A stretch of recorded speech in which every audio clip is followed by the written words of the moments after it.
pick up in Polk County? We left off? Yeah. Okay.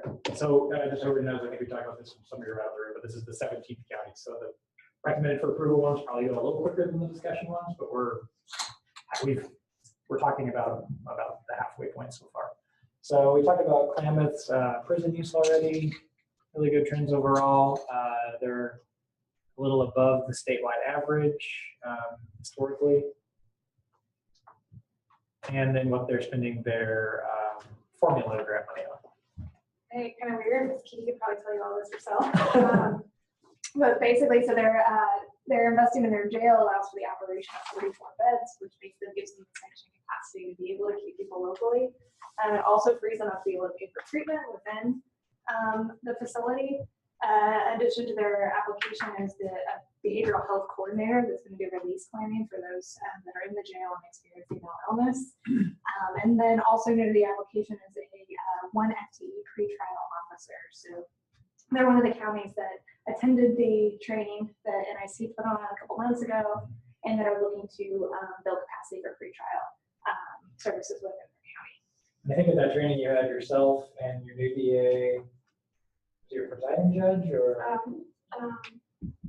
Trial court administrator. They had a really good high-level team of people hearing all this stuff, and a lot of counties did, which is really great.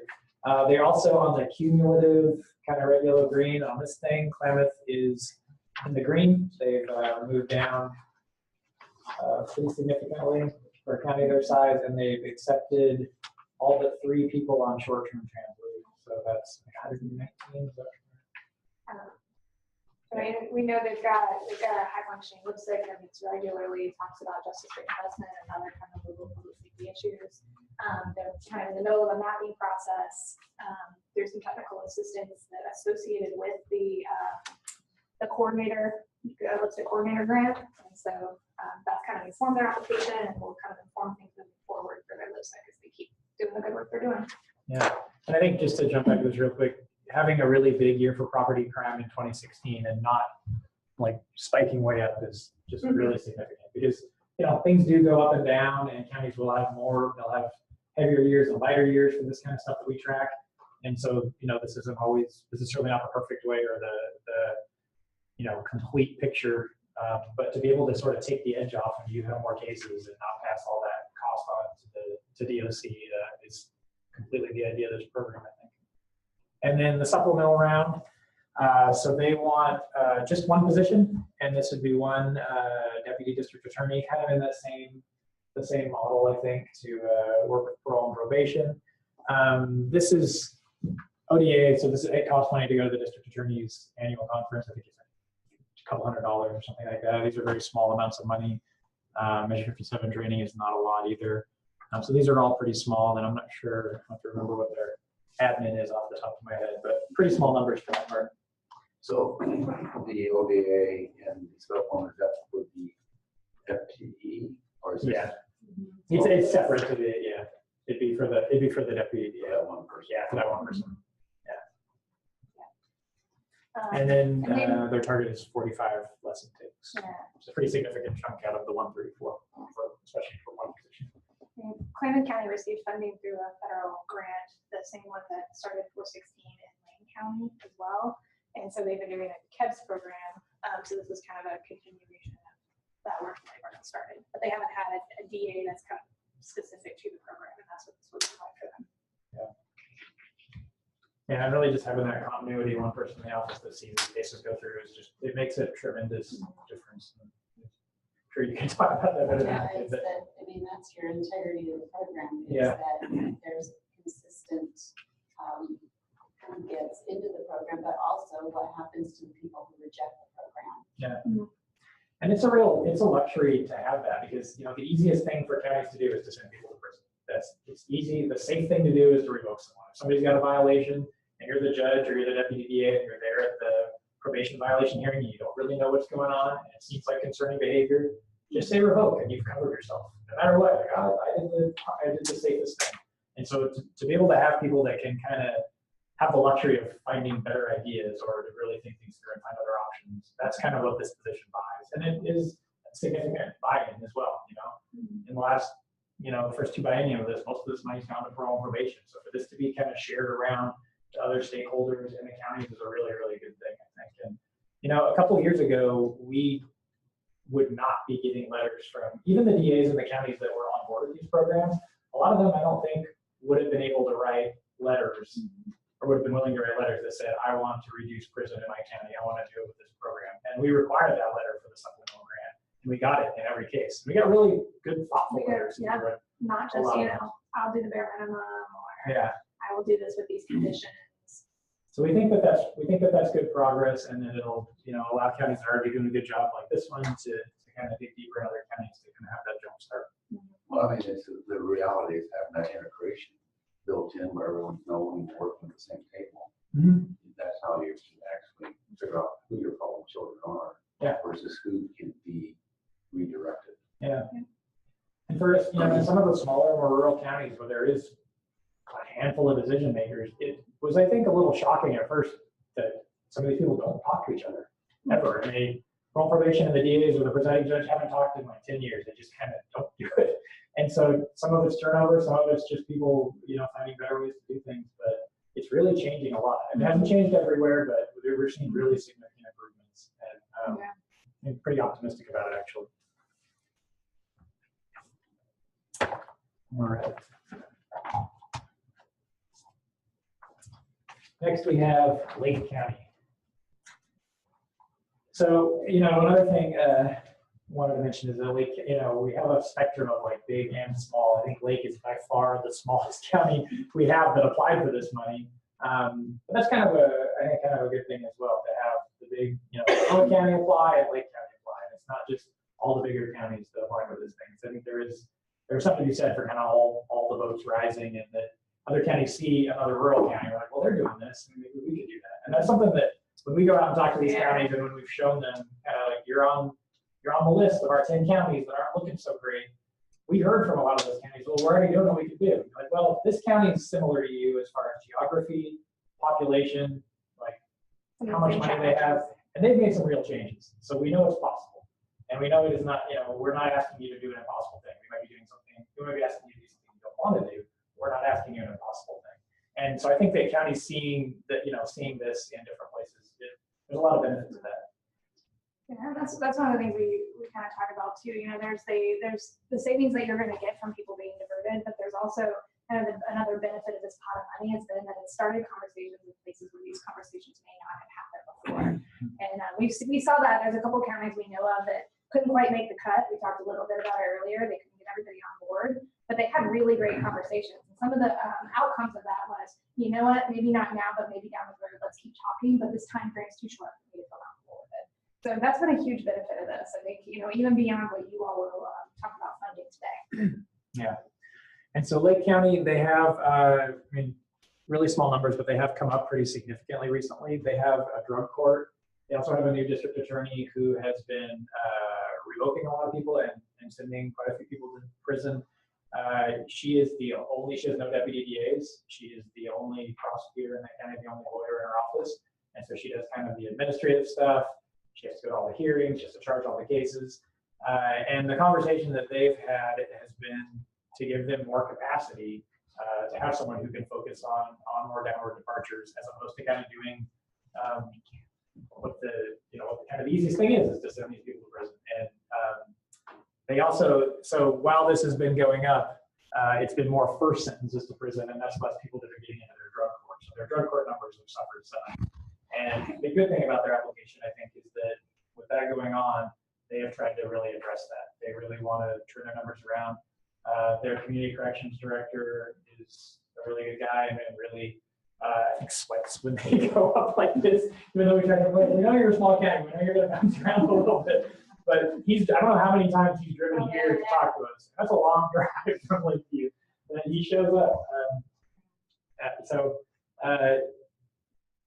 I think that this is where they are with the statewide average, kind of right in the middle, and then what they want to spend their formula amount on.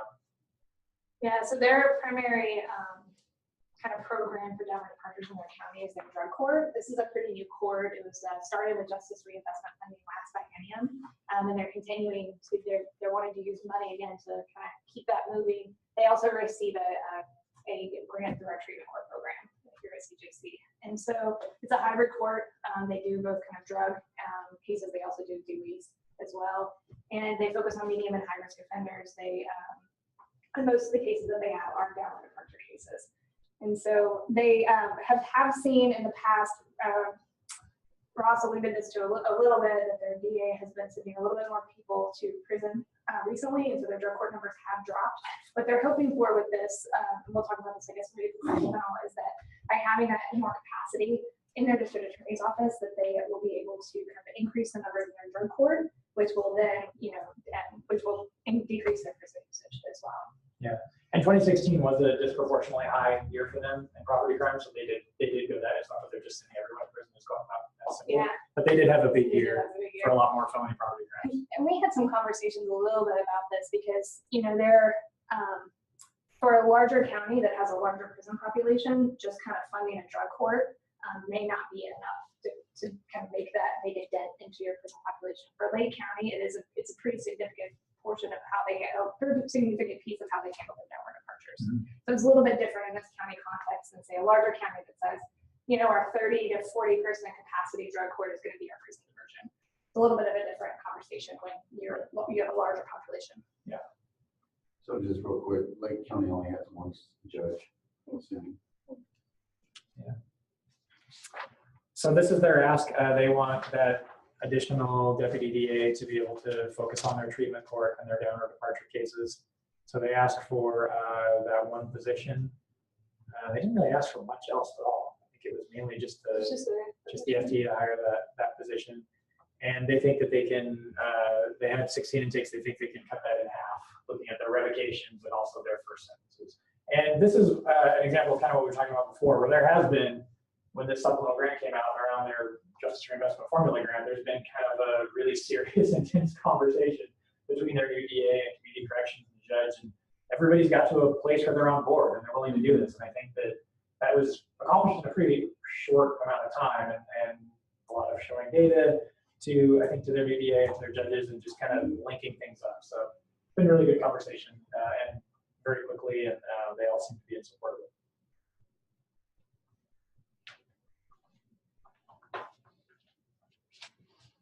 All right.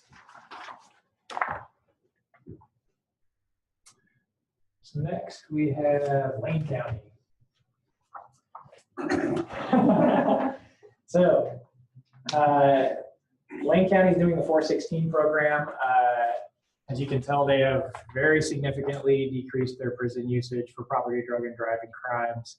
When this started out, kind of back here, they had a really, really high length of stay. Didn't have enough room in their jail. There was a lot of things going on that has been addressed really remarkably, and it's one of the big success stories, and one of the reasons this program is probably still afloat is counties like Multnomah, Marion, and Lane doing these things. And so Lane County's doing really well. They have sponsors down there. They have a ton of really, really great things that are other counties I know are trying to replicate.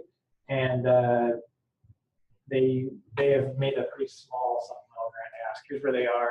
They're still a little bit above the statewide average, and they have been historically, but they've come down a ton in that time.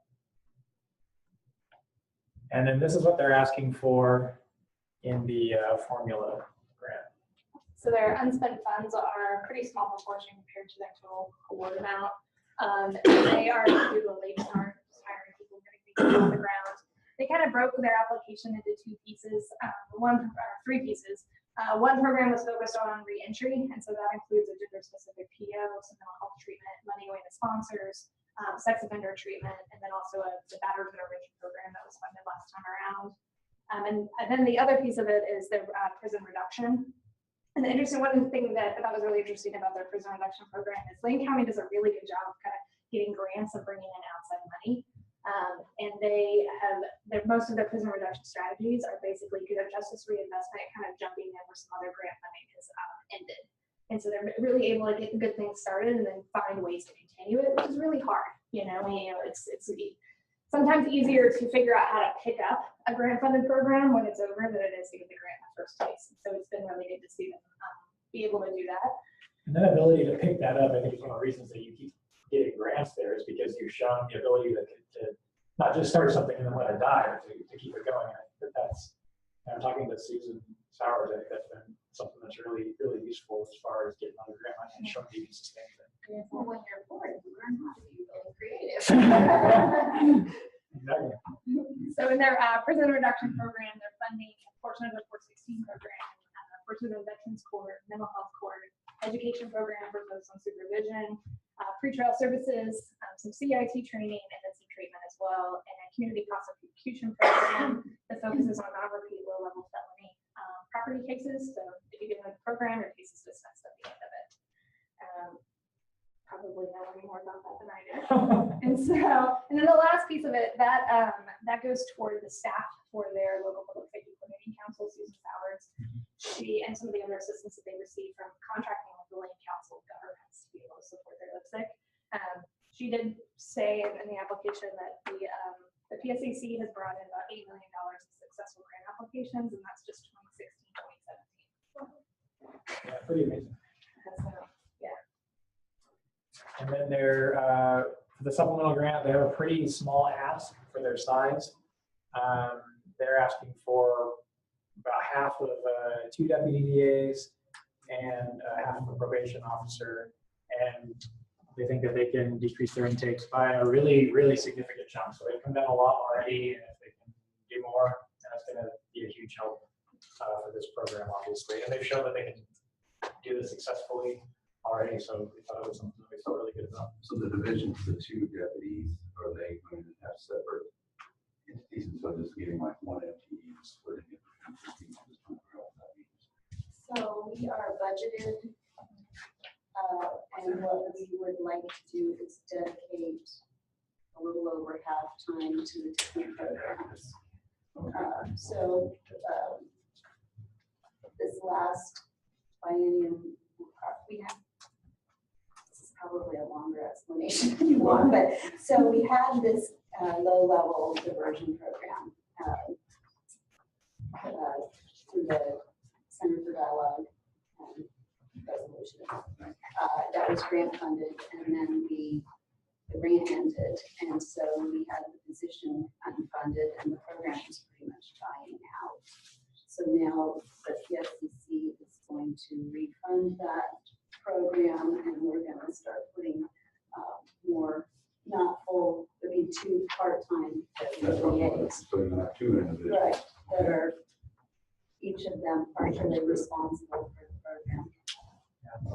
A couple other things about Lane, cumulatively, obviously, they're the 3rd biggest saver. They're well into the green.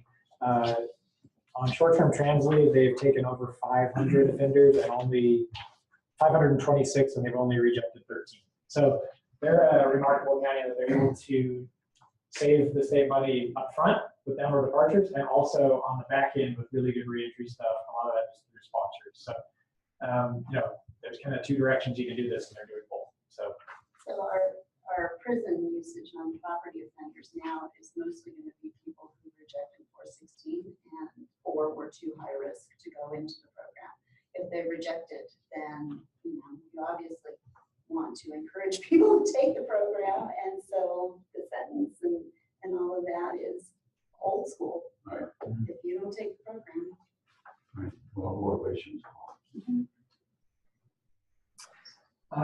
And I think they're also, one other thing to mention, they're also a work release county. We have 3 counties that are doing work release, and Lane actually takes some people on work release, which, especially on the female side, helps a lot, because we're talking about very, very small numbers, and when we are over capacity at Coffee Creek, a few people here and there makes a really big difference. So they're one of the counties that are doing that. So there were some questions around my percentage when it came to the total intakes that folks had said that they would do, and then also kind of the amount that they were asked for. So that's broken down here. So you'll see, the county name, and then the number. The next line is the number of intakes that they said that they would decrease by, and then the next is kind of a percentage. What percentage of that of the 600, which that's actually the first time we've added that up, and that's a lot.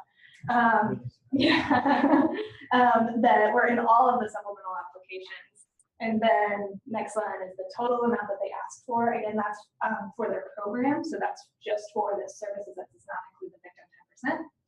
And then the percent of the total that is for each county.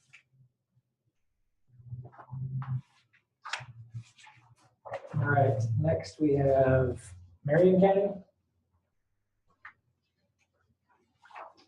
So Marion County is another huge success story about as far as justice reinvestment goes, and they've also made kind of very intentional efforts in the way in reducing their prison use.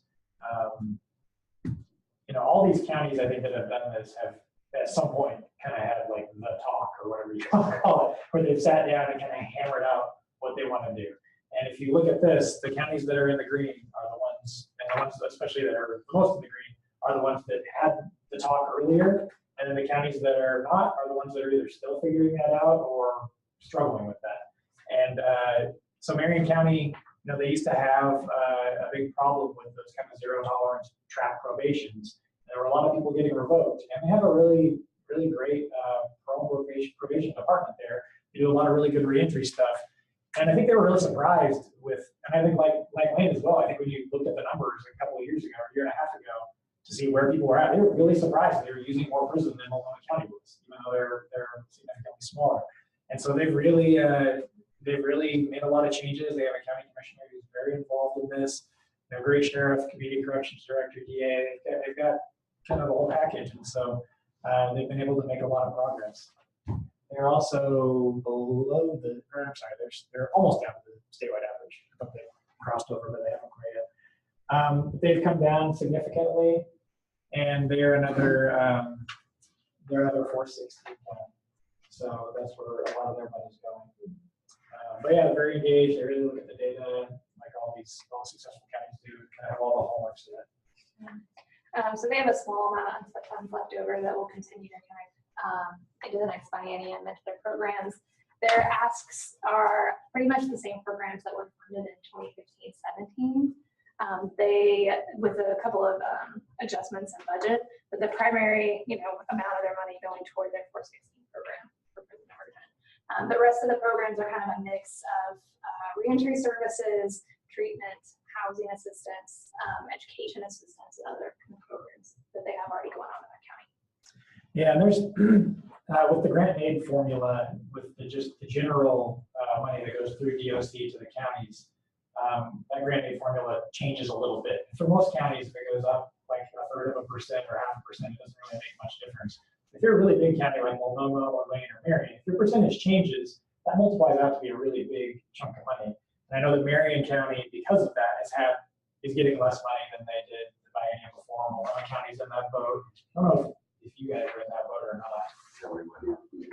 Okay, we cut the DA staff so badly 6 years ago, Right. that really plummeted our supervision because we were on prosecuting.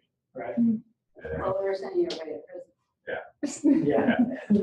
Well, they were getting prosecuted. Staff Yeah, at the time, I think. yeah. And we weren't prosecuting until they were going to prison. We were prosecuting anybody who was going to be, So that was the big. We went from where we were at 12% down to 8 almost, and now we've come back up a little bit above 9. Yeah. But yeah, that was That's major. a huge shift for the DOC formula. It usually doesn't change that much from back in the day. But that's the end of secure rural schools. I'm lost. 90% of our federal force payments. Yeah, so Marion County has, they have had some cuts. This is what they're asking for in the supplemental, a very small ask for the size of their county. And they want, these are both probation officers, and then some more time for, I think some overtime for the same thing. And they're not estimating a huge amount of further intakes. They think that they've really kind of done pretty deep, and they don't know that they're going to be able to decrease it by intakes as much. I think they talk a little bit about working on their length of stay, but I think some of this is to kind of keep them going with some of the cuts that they've had. Yeah, this kind of fills a pretty specific budget hole, and they'll show you the spreadsheets if you ask. Or if you don't ask. But that's how they came up with that number. Is once everything, their pots kind of shifted around, that was how much they used to keep things going.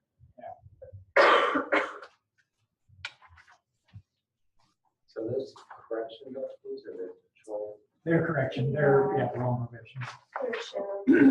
But yeah, they're all under the sheriff. Oh, okay, so those are actually POs.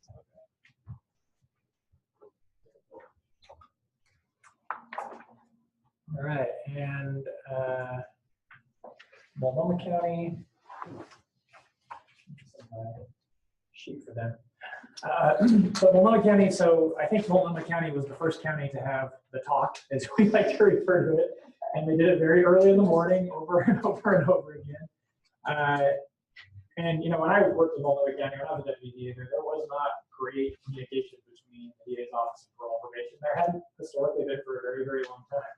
And things have really drastically changed there, and you can see that reflected in their numbers. I think everybody's heard a lot about the MTGRP program. It's been very successful. They've tweaked it. I don't know what version we are on, 7, 8, 9. It's like Microsoft. It's like your iPhone, Yeah. just updates your software. You're waiting in line again? Yeah. So it's been a very successful program. They're below the statewide average as well as going down significantly, and you can tell that they're, you know, them, Marion, and Lane have really, and other counties as well, they've really drugged the statewide average down as it's gone. So it's been a really successful program. They get a lot of money, obviously. They're around 20, they used to be around 22%, now they're around 21% or something like that. And so that percentage change has taken a chunk out of their budget. But I don't know if you want to talk, they're going to continue to do the same program. One of the great things about the MTJRP program is, like, when I worked there as a deputy DA, you had START Corp, which is a downward departure corp for property offenders. And so to be in START Court, you have to be on, usually on property crime, you have to have a downward departure, so you have prison hanging over your head. And it used to be that you would have a property case and you go to your committee and get the offer. Like, all right, this guy can get a departure to probation from prison if they get into START Court. And you tell the defense attorney that, and they're like, oh, okay, that's great. And then you have to go call START Court. And sometimes you call them 10 times and see if you hear back from somebody, see if they can get in or not. And it was just kind of, there was a really good mental health court, there was that court, there was a bunch of things in place, but it wasn't really organized in a way where cases would go where they should go. They always, that's what that DUI court, they had a lot of really good things going on. But one of the big things they did with MCJRP is they kind of streamlined everything. They started doing these assessments, and then they would figure out where you go, what's the best box for this person to go in, where are they going to be most successful based on their risk level and their needs and all these things. And there's been a huge change, and it's really allowed them to kind of move the dial on how many downward departures they've given. It used to be, I think, if you were property, like maybe 57 property offender, you had about a 50-50 shot at getting prison or probation. About half would go one way, half would go the other way on their first sentence. And that's changed to about 70% getting probation and a little less than 30% going to prison. And their revocation rates, despite having a lot more people on probation, they've gone up a little bit, which is to be expected, but they haven't shot through the roof.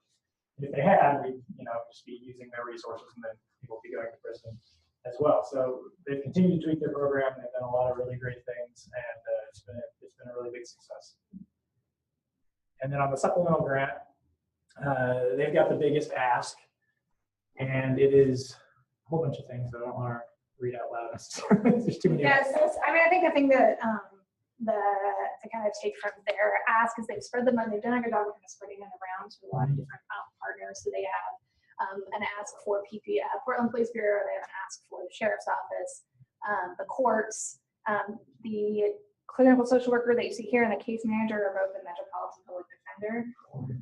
And then Positions in the defense office, community health workers, supervision, and then the missing one, and then a data analyst position that I believe is going to be in I think the it's gonna be in the DA's DA's office, is what we office. kind of got from that. And they had one previously, which I think got yeah. So that's And then the other thing Multnomah County has, they have a great data team. So they're always running the numbers on their own program, and it's big enough that you can do that and you can see trends. And so that's kind of what's led to them tweaking their program so many times. Like, well, like we're revoking high here.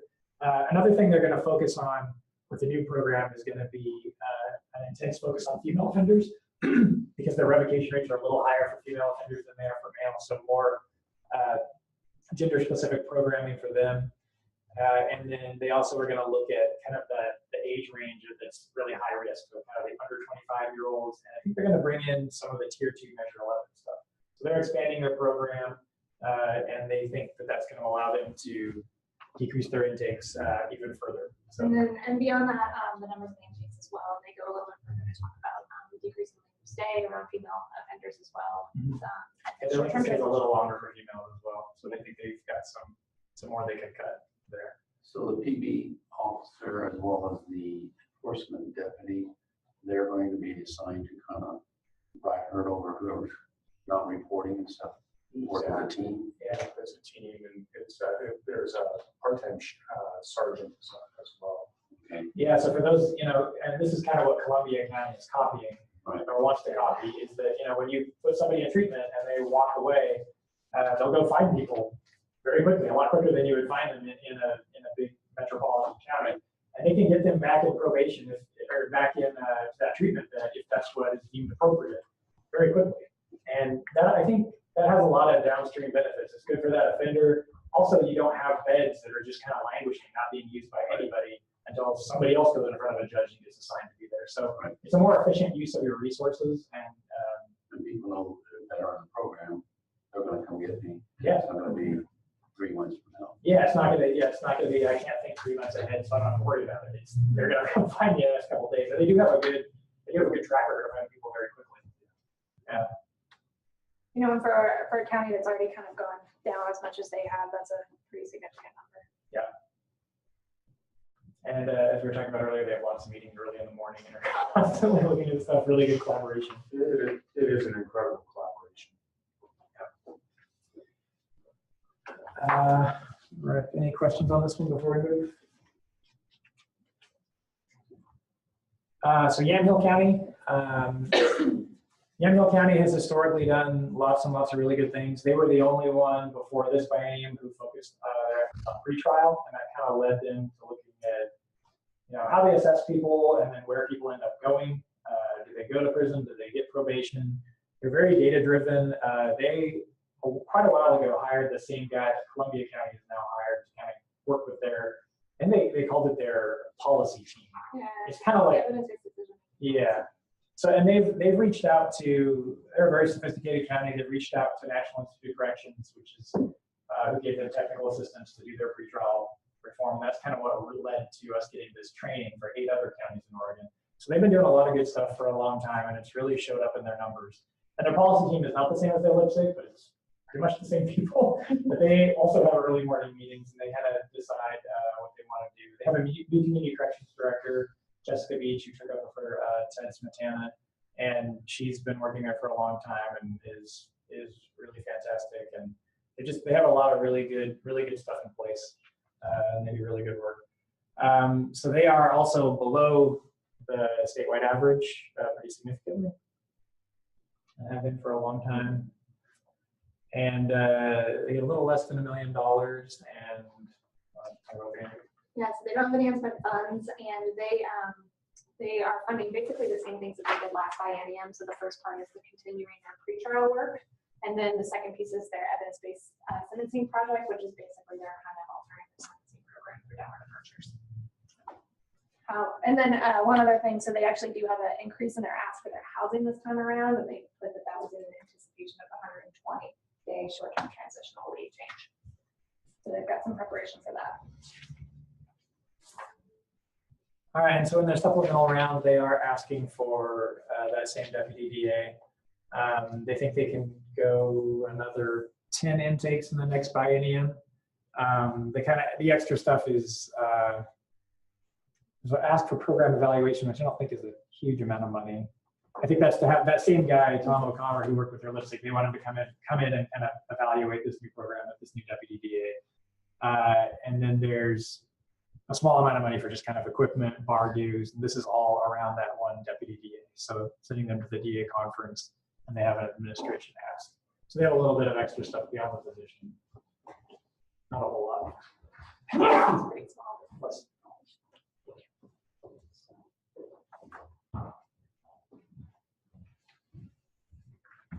and they think this will give them the capacity to kind of dig a little deeper and continue to track things better, and actually also to get some better data on what's happening with, from the DA perspective. And I think they're also going to focus on shorter length of stay. They don't have really a kind of extremely long length of stay, but they think they can do more savings by shortening that up a little bit. And that's another thing that they want this deputy DA to spend their time focusing on. The program evaluation is 10,000. 10,000. Yeah, which is basically paying one person to kind of do that. All right, so that is the end of the recommended for approval counties. So we only have 10 counties left, and they are all recommended for discussion. Some of them have supplemental asks, and some of them don't. The first chunk kind of doesn't. So I don't know if you want to discuss anything we've gone over more at this point, or if you want to just keep plowing ahead with those, or Why don't we see, as we did with the first group, it seems like this is a set that we can take care of. I don't think there's going to be any changes based on whatever the discussions are. But Yeah, I think on the JRPG formula, I think that's true. I think the supplemental, I might want to hear about the rest of the supplemental. Yeah. applications before we decide on that. then why don't we put this on hold for now, or do you want to No, I think I divide it up? maybe, yeah, and take the formula first portion of it. See if we can improve those, of course. You know, we'll have to do it by a separate function for some of the counties. oh, because Yeah, yeah. because of Yeah. that one. So you want to vote on the Well, formula grant? okay, I guess so. I was thinking abstain, but you can abstain on part of the vote. You have to, make it clean. Got that. So it seems like we could take a motion on all the one, with the exception of climate, claim.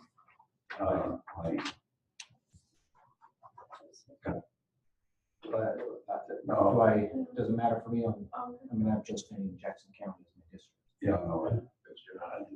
The way I look at it, as legislators, you know, I guess, claim a potential conflict of interest. I mean, you know, this is horrible, that's what we would have to do.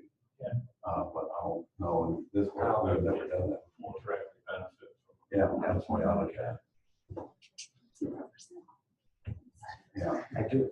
But I'm sitting here by just in Jackson. Oh, you're actually sitting here by the speaker. But since this spot, That's right. I'm in office because of Justin. It's complicated. I make the motion to figure out why I'm here. What happened? How about I move approval of the formula JRPG grants for Columbia, Cook, Josephine, Lake, Marion, and Yamhill counties. Second. Any discussion? Any objections? So we need three more. So I'll move approval of the formula grant for Claremont County. Second. Any discussion? Any objection? So you're abstaining. Oh, I'm abstaining. Yeah, and the records reflect that Kiki's abstained from the vote on Climate County. All right, that takes care of that. So I'll move approval of Multnomah County's formula Justice Reinvestment Grant. I'll second it. I'll abstain. And any discussion? Any objections with the abstention of Mike? So passed, so rule order, whatever. And then for Lane, Chair, I think the chair would like a motion for someone else. I'll make the motion. All right, and so I'm going to abstain. yeah, I think probably so, even though you're here as a Representative representative of of the the county. AFC, but my county director benefits, so I'm abstaining. All right, so two individuals abstaining. Is any other, first, is any other discussion on the motion? Is there any objections to the motion? So the record reflect that Jay as well as Patty abstained from the vote on Lane, but it still passes. All right, so we've got the approval on the baselines, and then we'll come back to the supplemental grants when we complete the next section and have all the supplemental, not the next one, the fourth one. Yeah, so we have 6 more counties that are not asking, 6 discussion counties that are not asking for supplemental, and 4 that are discussion counties and are asking for supplemental. All right. Grab my next stack. So do you want just to kind of revisit this before we get started? Cumulative list. For the most part, our discussion counties kind of fall on that red side of the chart, with the exception of a couple that are different. But really, when you kind of start from Tillamook and go up, if you remove Coos County out of that, those are our discussion counties. And we didn't We can do that on purpose. We didn't do that on purpose, actually, which is kind of interesting because we kind of base it on how we think their program is being responsive to what's going on and just kind of what's happened there historically, what kind of collaboration they have. But as we've gone on, we've really started to see that show up in the numbers. So it feels like a good way to check our math. Yeah, we've over the past probably year or so, we've really tried to figure out, is there one measurement that we can go to, and this is where you're good, and this is where you're not. And what we found is that's not really the case. I mean, even though that's how that ended up, how we got to that point wasn't just from this particular chart. It was from really just everything that we know, like Ross was saying about, are they investing in the same thing that they did last time? There hasn't been any change. We still continue to see an uptick. Is there, full county support of the program? That's a really important thing. And then just, did they make a change? And if they made a change for this biennium, is that something that the committee may think is enough to be able to change the trajectory of our prison use? So we got there in a lot of different ways. There really is no one metric, but it was actually kind of nice when we finally kind of arrived there to be able to look at this and say, okay, we are starting to see this bear out in our numbers. And before we get into these, I would just say that there's a number of kind of concerns about these programs. Some don't have the necessary collaboration. There's somebody who doesn't want to do this in their county, or multiple people who don't want to. Some of them just kind of don't have the organization or haven't got in, dug in and really done the work in order to make it work. Some of them have other difficulties. And as we were going through this, we haven't really been able to find a single county that has all of those issues. A lot of these counties will have one or two of those, but they don't have kind of all. So it's really interesting that nobody really fits. Nobody's kind of negative in every way. They're good in some ways, and it's kind of a mixed bag. And one other thing I just want to mention is that in funding these and making your recommendations, when you're funding something, there's only a few. The light switch only goes a couple of directions. You can fund them, you can provisionally fund them, you can partially fund them, and you can not fund them at all. And we know that for all these counties, if any of them don't receive funding, regardless of how their prison use is looking at, it could be much, much, much worse. And so we've really tried to sort of the carrot and the stick to try to balance that and kind of let them know, you really need to kind of get this together. But if we ever go the nuclear option and just totally defund someone, I'm sure that would have some kind of consequences. And it's not that that would never be an appropriate decision. It's just that we try to really give them a lot of warning and try to sort of make them understand what the goals are before we get to that. Because some counties, for instance, do a really, really good job of taking people on short-term trans leave. They don't do a good job of downward departing people and keeping them up front. And so it's really a mixed bag. And then in each county, even the counties that are kind of looking the worst by some of these measures, there are a lot of people that are really, really trying to make this work in their department. And then you have other people who just don't have any interest in making this work. And so it's a very mixed bag all over the place, and it doesn't come out as a very clean way to do things. And I'm not telling you not to hold people accountable, because this isn't investing the state money, but it just is never quite as simple as we would like it to be. We're like, oh, this is a good county, this is a bad county. Everybody's kind of got their own struggles and their own issues. So we'll try to go through that as much as you guys want to hear about. All right, anybody need a break before we get going? Okay. So first up, we have Clackamas County.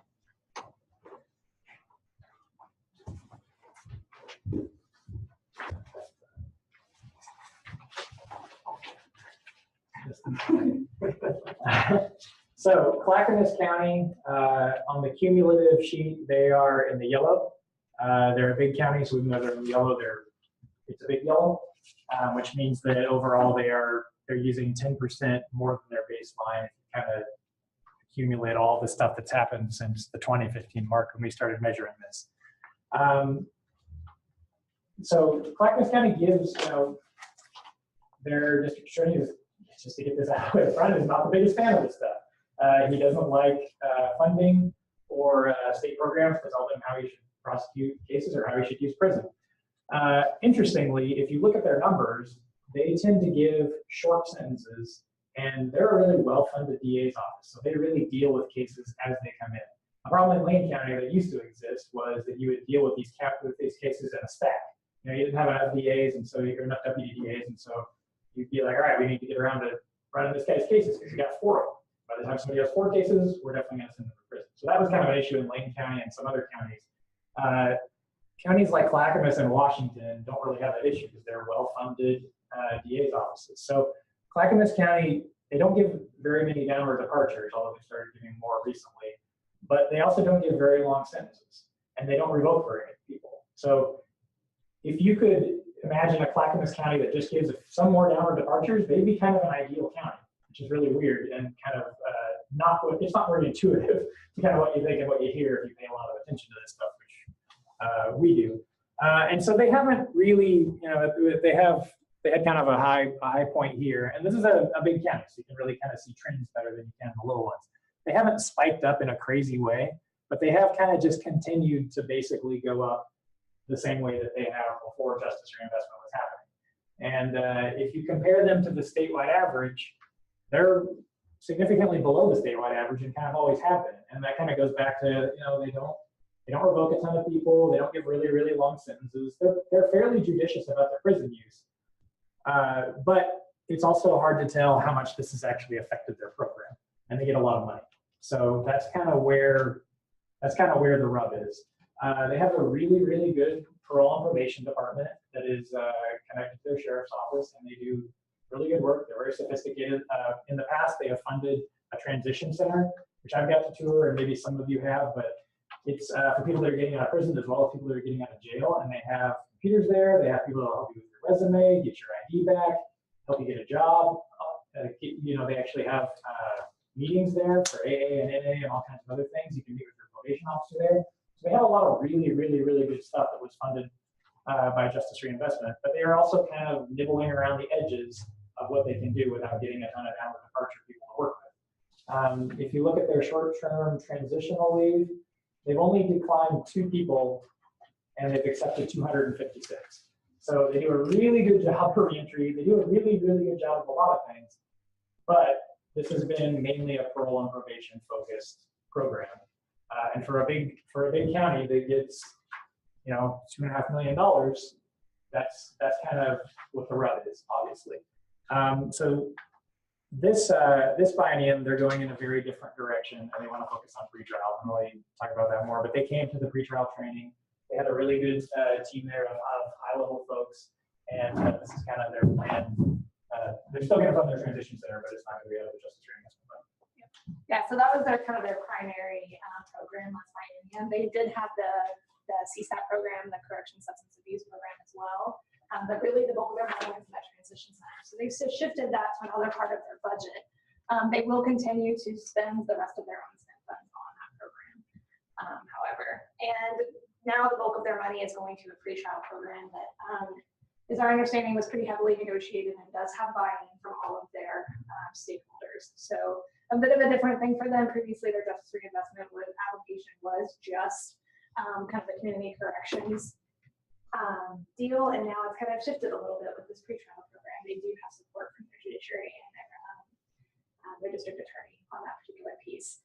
The other part of their program is short-term transitional leave expansion. So again, this is kind of an anticipation of they'll be doing 120 days to half of a PO.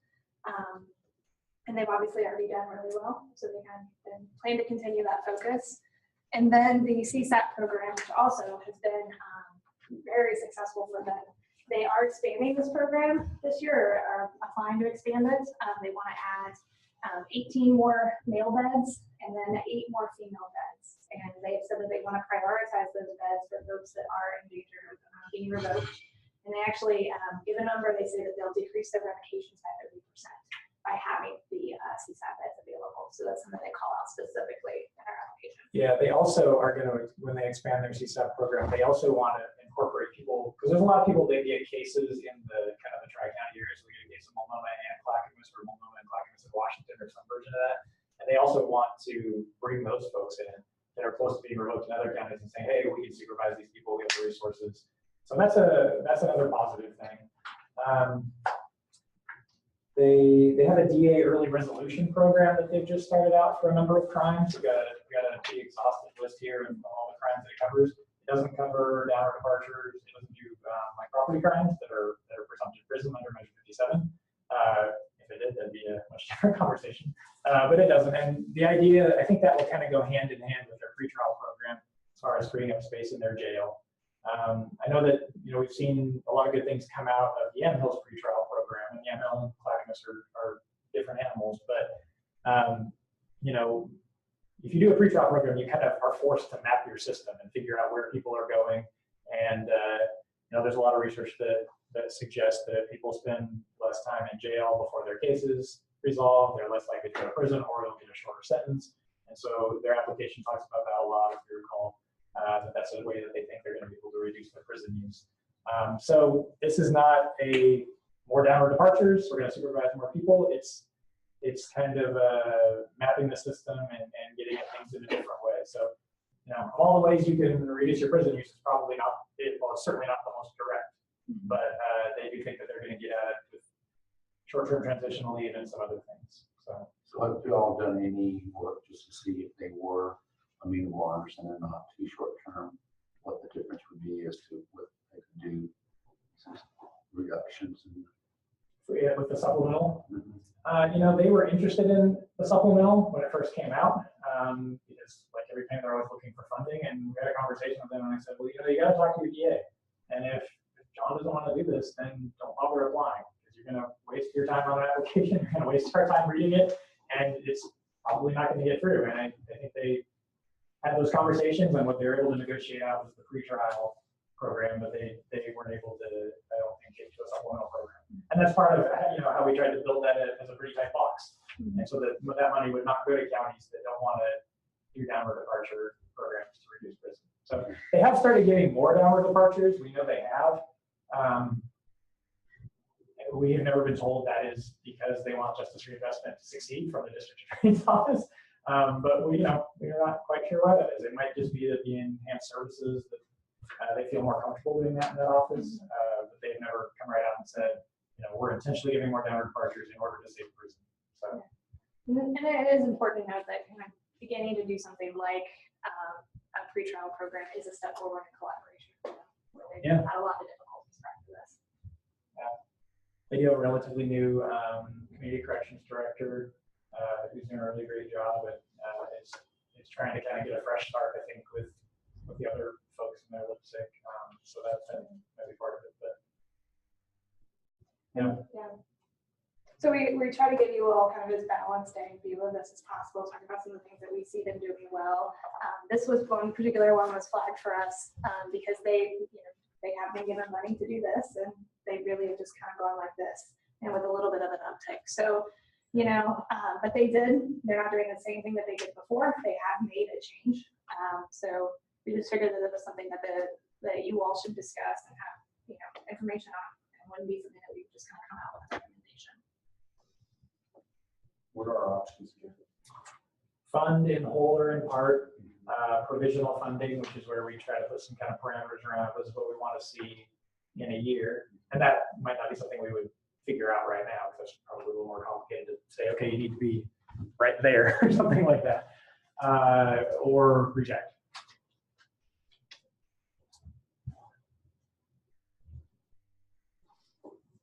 And you guys are doing quarterly reviews anyhow, so. We do quarterly, yeah. So the biggest kind of difference between what Sheriff Reese mentioned about kind of how do you check up on them, at the year mark, and then if you all gave provisional funding, would be that we would actually only contract with a county that was recommended for provisional funding for 1 year. The other counties we would contract for 2 years, and then we would kind of do a mid-year review before we release that second batch of funding. But the provisional counties we would actually do kind of a 1 year half of your money contract, and hopefully have some direction from you all about specifically what we expect to see if they receive that second year funding. And we didn't do this current biennium, but I envision this committee coming back at that year mark and looking at the progress, if that's the way you wanted to go with some of the counties. Oh, yeah, I don't see how we couldn't do that. Yeah. That would be a system that would be advantageous.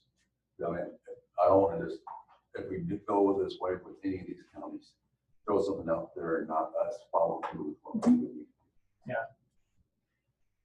And so if you think it's useful to go through the discussion counties and then decide at the end when you have kind of a context of where they're all at, because all these counties that you're gonna hear about, they have things in common. Like there are similarities between Clackamas and Clatsop. There's similarities between Clackamas and Washington. They all have like different bits of this, but none of them have kind of all of it. So it's kind of interesting. It breaks out in a weird way, and and there are risks to not funding things, obviously, but then there's also the need to hold people accountable when they're getting $2.5 million every 2 years. So,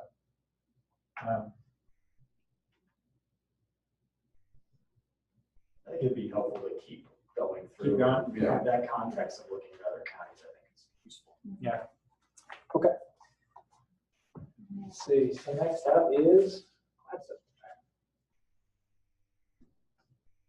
So Clatsop County, sorry, anyway. And we mentioned this a little bit earlier, but Clatsop County had this huge spike. So the way this is a rolling average, the way this works is that if you have a really, really long sentence, it goes on your books in the month that you give that sentence. And so you'll shoot way up in that time. And because this is a rolling average, it stays on your books for a year. So that's why this whole rise and then drop is one giant case that they had. It was an embezzlement case. It's a female offender who had a prior conviction for embezzling $100,000 or a couple $100,000, I think, in Portland.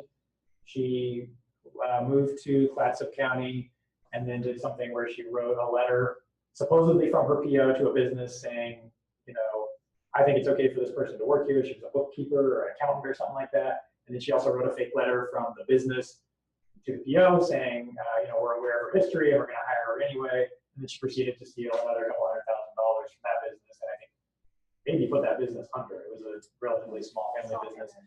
So when all this, I think she gambled all the money away. She's a serious gambling problem. I think at casinos, the money was all gone, not going to be recovered.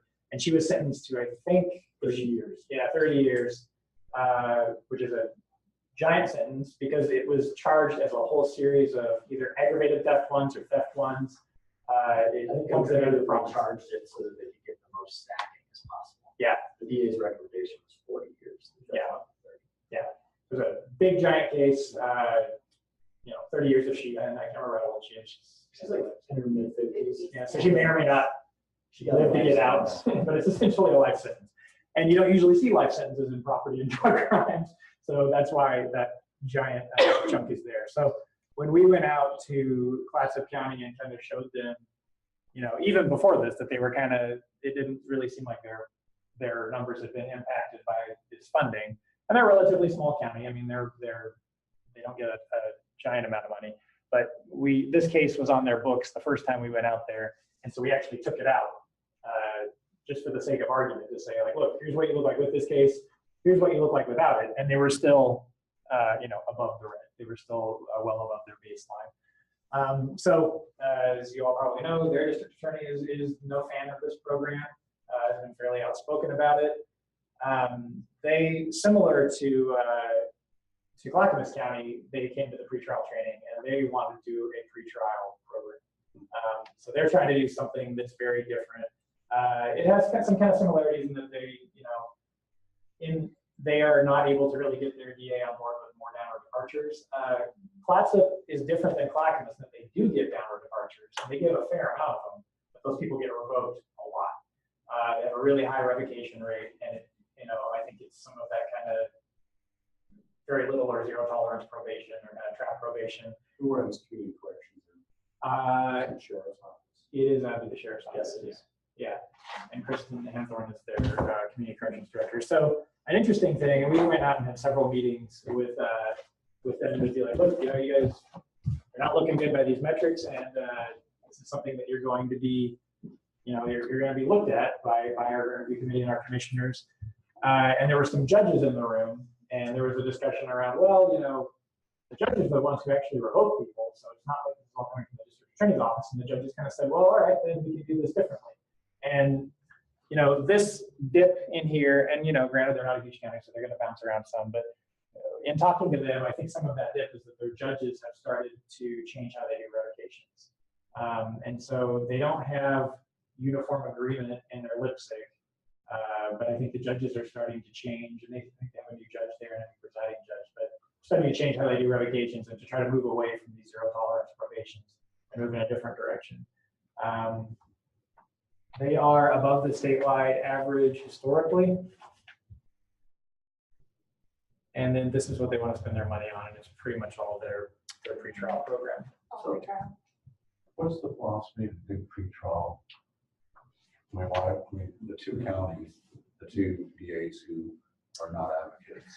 I'm just trying to figure out, is there a reason for doing that? I understand they don't want to do transition. Yeah. But Yeah, practically speaking, I think the district attorneys have not been opposed to increasing pretrial services.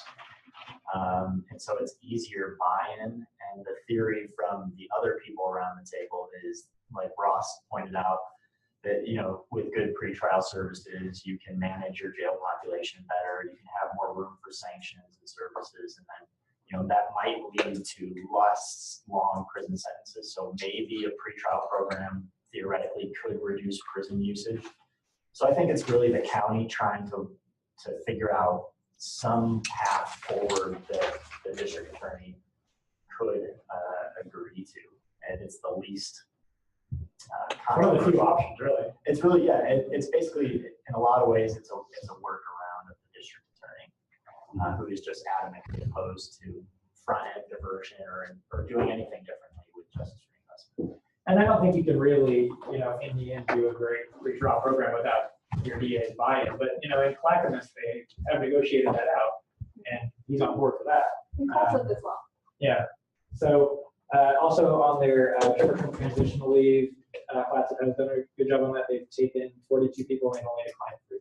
So that's something they've been successful at. And you've got key partners in this, as you pointed out, district attorney's office, the courts, and community corrections. In this case, you've got community corrections led by the sheriff's office. Is the sheriff on board with this? I don't know that he is, but he at least hasn't interfered with the parole and probation part of this. That they've been able to kind of work on this stuff, but they've also not really been able to work in the downward departure field as much as they would like. I don't think. What about the revocation piece? So they're high on the Yeah, their revocation piece is pretty high. I think a lot of that is coming from, in part, the DA's office, and then some. The judges have certainly been a big part of that, but they are starting to move away from that. And so that is something that, you know, if given time, I think hopefully, if what we're hearing is correct, it will continue to change. The sheriff has spoken out publicly to the media against justice reinvestment multiple times. He blames a seaside officer shooting death on the justice reinvestment program. which does not have basis to it. No fact. No fact, just alternative facts. Yeah. But as far as we can tell, I mean, even though community corrections is under the sheriff, as far as we can tell, they've been able to kind of continue to operate, but they still can't really get into the downward departure business the way that they would like to, because those people that do go on are given kind of $0 and then they get revoked on. So, and you know, if everything comes back to court, parole and probation doesn't really get a chance to work with them anyway, so they can be as bottom as they want, but you know, the rug's going to get pulled out from under you. Yeah. So they have some similarities to a couple other counties and kind of some differences. Now, can you talk about their lipstick at all? Because I know you guys have gone out to their lipstick meetings. Yeah, I think actually Ross has attended more of those meetings than I have. Yeah. They've been interesting. You might have read about them in the store, Family Store. Yeah, I think that the judges, you know, and they have some new judges, maybe a presiding judge, and they've really been wanting to take a more active role and to change how they use prison there. And I think they said, well, if you're going to continue to do these downward departures, we're not going to revoke it at the rate that we have before. And so that could be a significant change. We haven't had a ton of time since that happened, because the first time I heard that was probably 7 or 8 months ago when we went out there. Tiffany and I went out there. And then we went again, and I went again and talked to them again and kind of heard the same thing. And we started to see, once they had that big case off their books, we started to see their numbers kind of come down. And, you know, anecdotally, that's what we're hearing, is that the that's what that comes from. They are having these conversations. Yeah, they're having conversations they've not had before, and I think they're pretty difficult conversations. So their lipstick is, I don't know, they're struggling with this stuff, and they don't have a uniform decision. I know their sheriff himself doesn't seem to be a huge fan of it. Their DA is certainly not.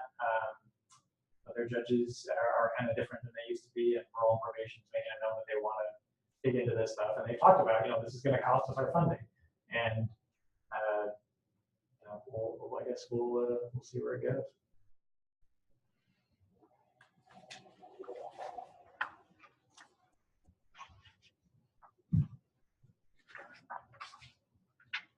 All right, Jefferson County. So Jefferson County, again, not a huge county, but they had a very steep rise over a significant period of time, and then they've had a really steep decline. Of all the counties that we've tried to focus on that are not looking great in these numbers, this is the one that we probably, at least I feel like I know the least about. We were not successful in getting a meeting with their whole lipstick, although we tried many times. They do have a lot going on there as far as they have very economically, or a very high percentage of their population is economically disadvantaged. Some of the information that they've sent us, this was separate from the grant applications, is that the Warm Springs Reservation is in their county, and the average annual income there is about $8,500. And so they have a lot of really, really serious problems that have been really serious problems for a long time. That being said, we have not really been able to figure out a great reason why they have gone up this much and come down that much. And we actually directly asked them, and kind of the response that we got was that they said, well, we're not really sure.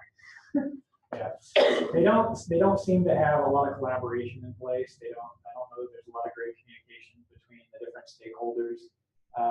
Some of their treatment providers are really kind of on the ball and are sort of more involved with their lipstick than in other counties. Yeah, they're one of, just to give you guys an idea, so they're one of the lipsticks that barely ever met, sometimes just did stuff by email, like approved community corrections, sometimes by email. They were a new share lipstick coordinator with Crook now, and it's really been a process of trying to get them to meet more regularly, and they are, and they've made, and we'll talk about it a little bit when we get to their funding, but they have taken some pretty significant steps for them because they started at the point where they really just weren't, there wasn't really a mechanism in their county for having these type of conversations. And so, historically it's been challenging, and while, we definitely are not kind of getting the answers that we would like from them, they have taken some steps in the past little bit. We were able to tell that in 2015 they had a really high rate of property crimes. So that it probably is a reason for this big surge, but as far as we can tell, their program is not really taking the edge off that effectively. They have a really high revocation rate, so a lot of the people that were put on probation when they had all those more crimes, they get revoked. So it wasn't a successful way to deal with it. They started out below the statewide average, and as you can tell, they were above it for most of the last biennium, and now they've dropped back down. But we also can't really tell exactly why they've dropped back down, and it could be kind of less cases coming in, but the point of this money is to be able to have some control over what's coming out of your system, not just to be kind of not just to be a slave to what comes in your front door, but to actually have control over what's going out the back. So they're still struggling with this. I don't know that their district attorney is really engaged on it from my experience, from my understanding. Who is how long have you been there? Quite a while. Yeah. Okay, ingrained.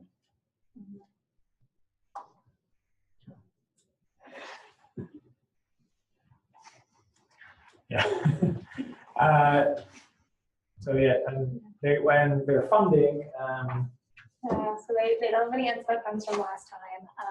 These bottom two are the programs that they funded last biennium. They did carve out a new program here at the top for this one. This one actually is kind of a result of their new lipstick collaboration. The DA and some of their other their judges and some of their other folks that necessarily didn't participate in their Justice Reinvestment application last time came together and are pretty proud of this. Again, small step forward, but this is a more collaborative application than we saw from the last biennium.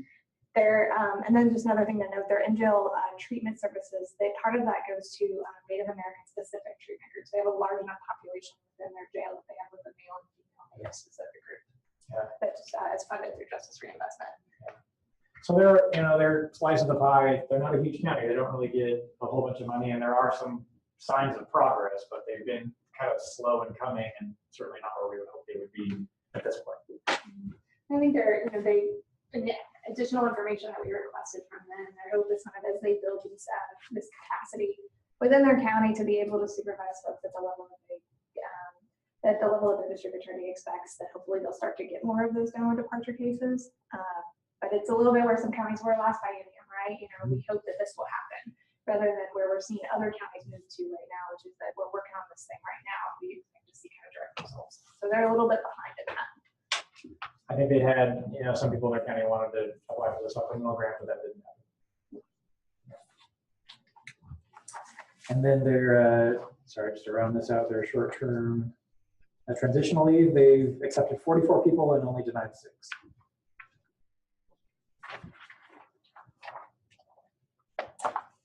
So I realize you indicated you didn't have a real good grasp of maybe relationships there. So can you speak to the government-to-government relationship in terms of the tribal entity versus the county in and of itself? I mean, I share a border with the Untitled tribes, and we have a fairly collaborative, so a lot of service delivery for the native population comes directly from the tribe. There's a lot of cross-collaboration that occurs. I don't know a lot about that, and we, I made an effort to meet with their lipstick multiple times, and it didn't happen. We try to be really available, and we'll drive out there kind of whenever they need to. So I wish I knew the answer to that, but I don't. What's the I forget the mandate for the 6 meeting? I know that they had to be part of it. Is there a requirement that They have to get together at least annually to approve the public safety plan. I don't know that there's a requirement in the statute about how much they meet during the year. And they do it kind of a lot of different ways. There's not really, there's some really great lipsticks that meet quarterly, but they have kind of subcommittees in between time and other kind of systems set up to make sure that arrangement works. There's some that meet monthly, some that meet every 2 months. mine's still monthly? We were doing it every other month, and then now we're monthly just because there's so much stuff. Daily. It's monthly. Wow. Okay. All right, next is Lynn County. So in Lynn County, I mean, kind of similar to Clackamas or Washington, as you'll see, they haven't really spiked up at a really, really steep line. They just kind of, other than this kind of hump they had here, they've just kind of kept going up, and it doesn't really seem like their prison use has been affected by the money for their program. This is another county where the district attorney is not a fan of this program. A lot of what they spend their money on last time, and I think this time, is on reentry. So we know that they do have from the UCR data, they do have a higher crime rate, a higher recidivism rate in Lynn County. So they definitely have some of their own struggles, but they don't give a ton of downward departures. And I think most of their downward departures are funneled into their drug court, but as Alan mentioned earlier, it's not really the size of drug courts or the volume that you would hope for a county this big. I think they're the 6th biggest user in the state as far as prison goes, and the big five metro counties. So they're right after that. They're a significant county. So you're only down with departure mechanism in drug court. Yeah. So more problematic than say what. Yeah. They are above the statewide average historically and continue to be.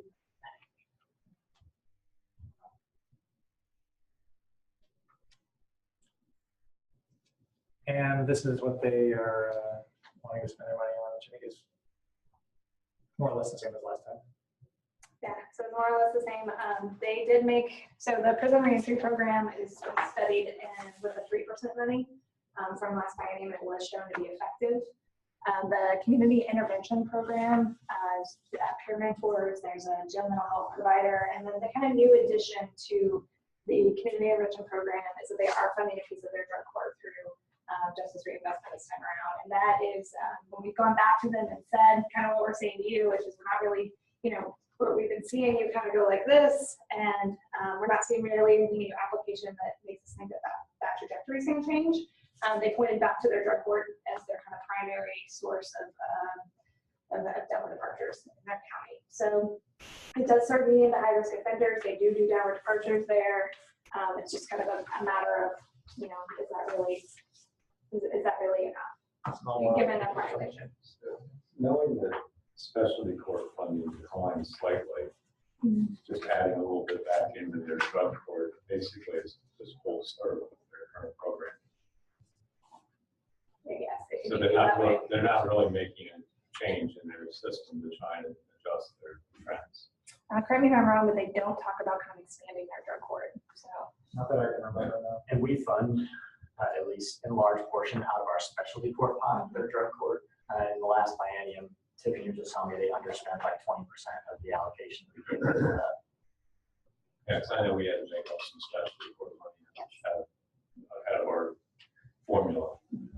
So I imagine they're having to do the same. So it just sounds like they're not making any change to their program to adjust their trends. Yet they're getting 1.6 million or something.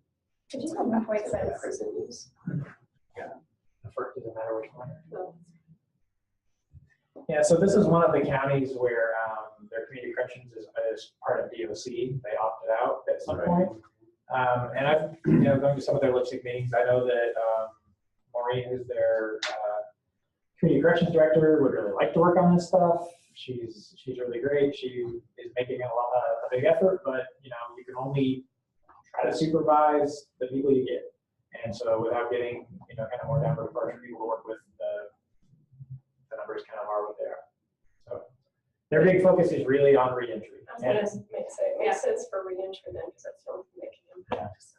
Right. I think it's another example of the folks that are kind of bought into this, really trying to do what they can do to nibble around the edges. They also have been pretty successful with short-term transitional leave. They've had, so they've denied 11 and accepted 236. And they do have a request within their reentry program that's focused on short-term transitional leave and building up their housing capacity so they can make sure they accept more. And they do a lot of really good stuff with reentry, and that's their focus. But if ideally you're able to work on the front end and work on the back end as well, and we're just not seeing a lot on the front end. So they had some discussion about the supplemental grant, but they couldn't get over the hump. Not surprisingly, I guess. So. But if they weren't taking the 200 and some on short-term trans leave, then their length of stay obviously would be. Right. Yeah. And that would be, if they stop taking those people, that would have a significant effect on our prison population, certainly.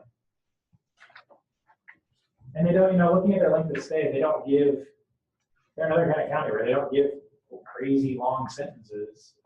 They're not hammering everybody for as much as you can get out of Measure 57, because you can really stack people up. They're not doing that. They're just not giving very many downward departures. So.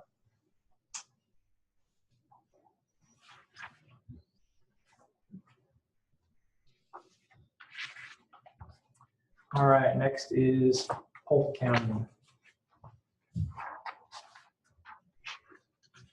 This is really the dark part of it. This whole way. Stuck to the year. This whole range, yeah. Can I ask a question about the relationship between, is their probation and the sheriff in Lynn County? Or is it? DOC. Oh, that's right. They Yeah. do. Yeah. So they don't have a local relationship. Going to their lipstick meetings, which I have a few times to show them this data and to show them this is something you should pay attention to if you want to continue getting funded. It does feel like there's a divide, and it's just my thoughts on it. But it really feels like parole and probation's there, and it's kind of law enforcement and the DA are sort of another group. And they do meet, and they have these conversations, yeah. lipstick meetings, and they really kind of. They often take very split votes on things like Justice Reinvestment. So they're not one of those counties that just is kind of like, I don't have to pay attention to this and I go away. They really do talk about it. they just are pretty split on how to direct this money. And regardless of what the vote is, you still got the decision makers can be in a Yeah. minority, but they still make those decisions. Who gets a downward partner and who doesn't. So, I think there's some people definitely in the treatment services there and the judiciary who would like things to change, but it hasn't really been effective yet. All right, Polk County. Polk County is another county that's had a lot of transition. They have a brand new community corrections director who came from Jackson County. Her name's Jody. She's really great. I think she's inherited kind of a difficult situation. Polk County has had a huge change in their law enforcement over the years. So they had a public safety levy in 2015. So back here when they were really, really low, they had a fraction of the cases coming in that they have now. So in 2012 is what we asked for kind of some supplemental information about their increasing cases and law enforcement. In 2012, they had 26 sheriff's deputies and they were on patrol 24 hours. In 2013, they were down to 6 sheriff's deputies and they were only working 10 hours a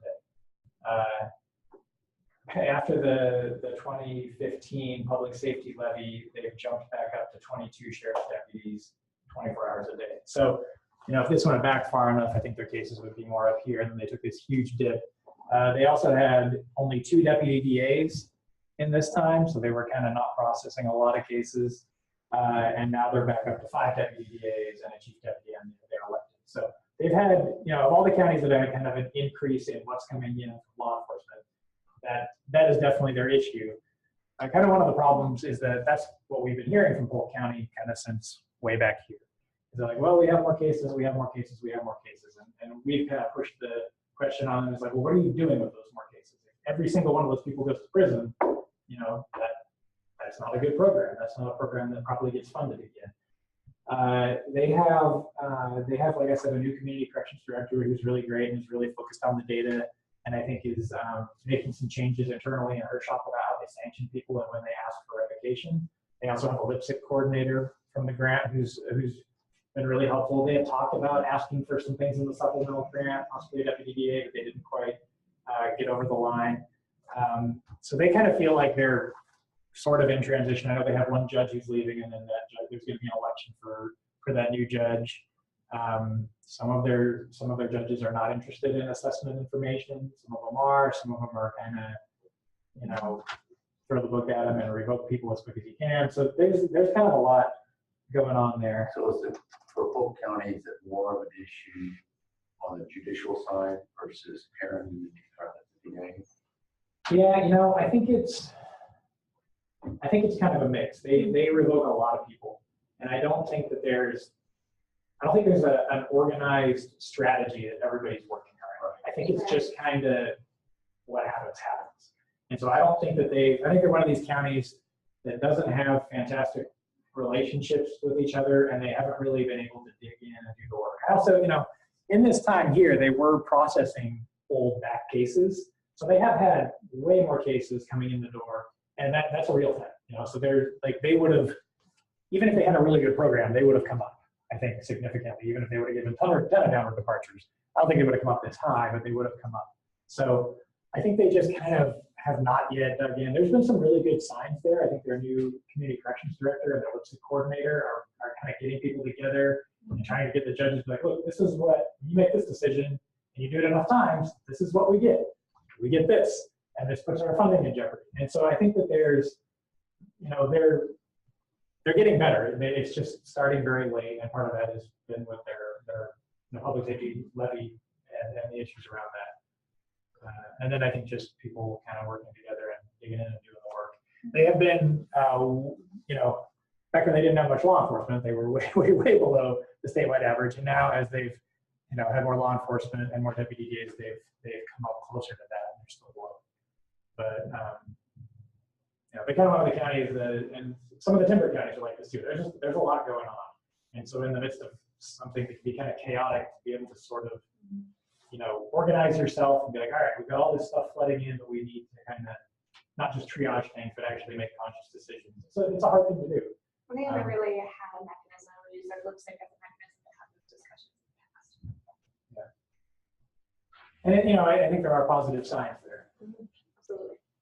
They don't, they're in the kind of $500,000, $600,000 range.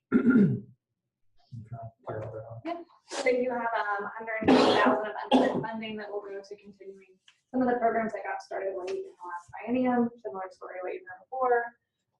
The caseload specialist jobs program was funded last biennium. It's basically someone that assists with housing, employment, or HP registration. The transitional housing pieces of that are new. They're funding several kind of transitional housing options. The new piece of that is that they have found 2 houses that they're looking at acquiring and renovating that I think are currently still, they're owned by the county. They're not being used. And so basically commandeering them for this purpose. And then the mental health court piece, the mental health court is relatively new. This would pay for random UAs for the mental health court. And then their lipstick coordinator supplement. They do receive a lipstick coordinator through the federal grant that comes through CJC to AOC and then provides the coordinators for the counties. I came to this kind of decision on their own. They are kind of our most metro county that has these lipstick coordinators, and I felt that the salary of this person was paid was not enough to retain them, and so they wanted to boost them a little bit in order to keep somebody that they really like, and it's exactly work for them. And he's done a really great job Yeah. from doing it. 50,000 is for UA.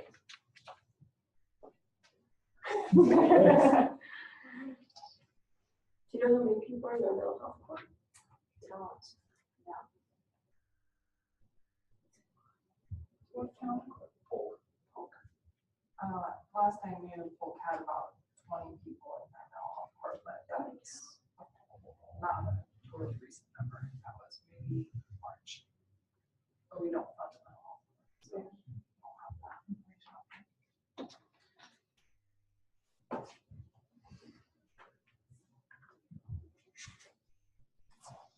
All right. Next, Tillamook.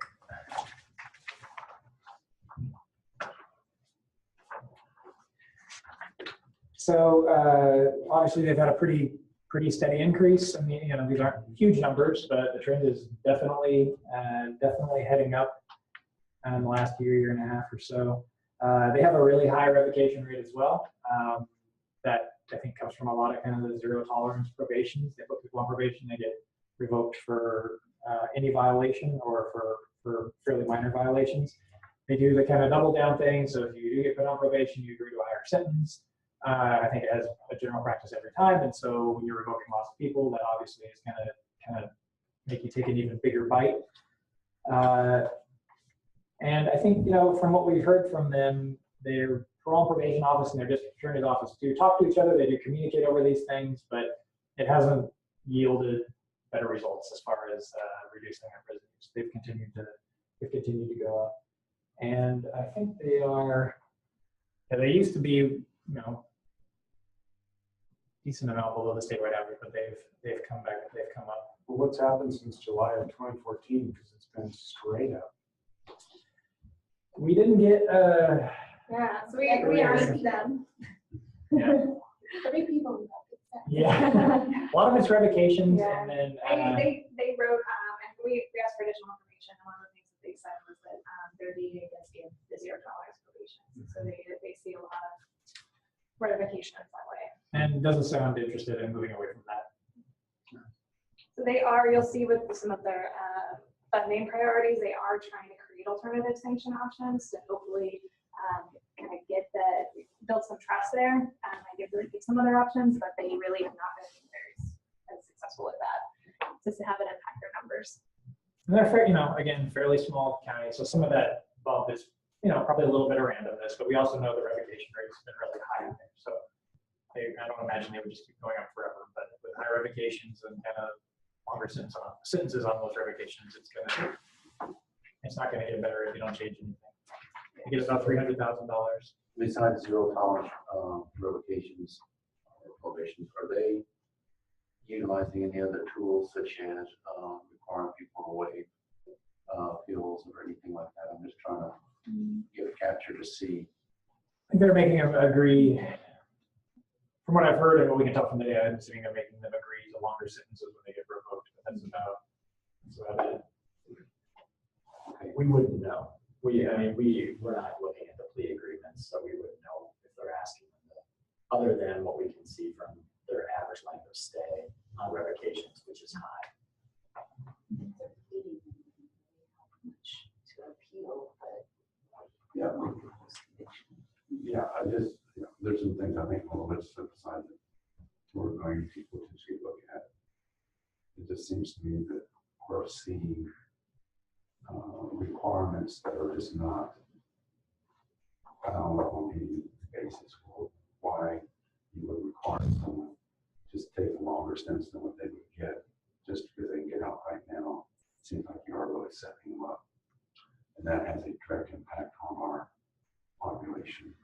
And it's, I mean, I understand they can say, well, we're just not going to make a thing location. We're just going to do it. I understand that.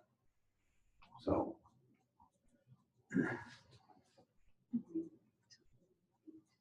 Right. Exactly. Okay. Yeah, so again, keeping in mind they're a fairly small county, about 300,000.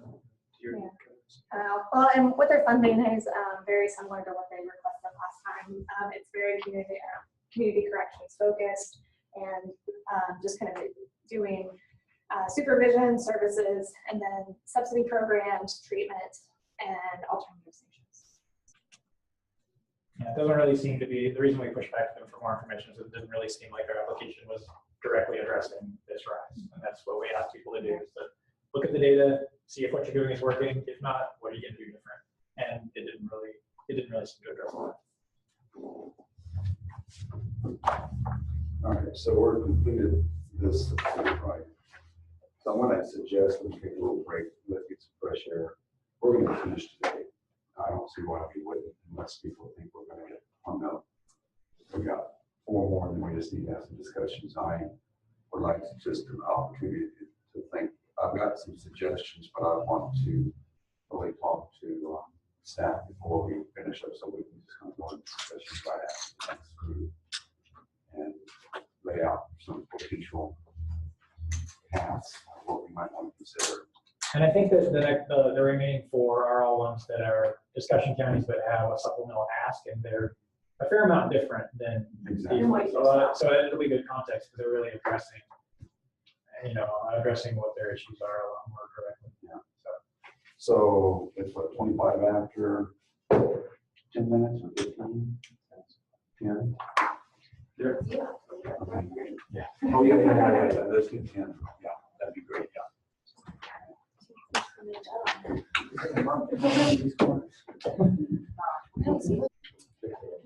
Okay. So we're good on the mic there. Yeah. All right, so our last 4 are discussion counties, but do have a supplemental application. First up is Douglas County.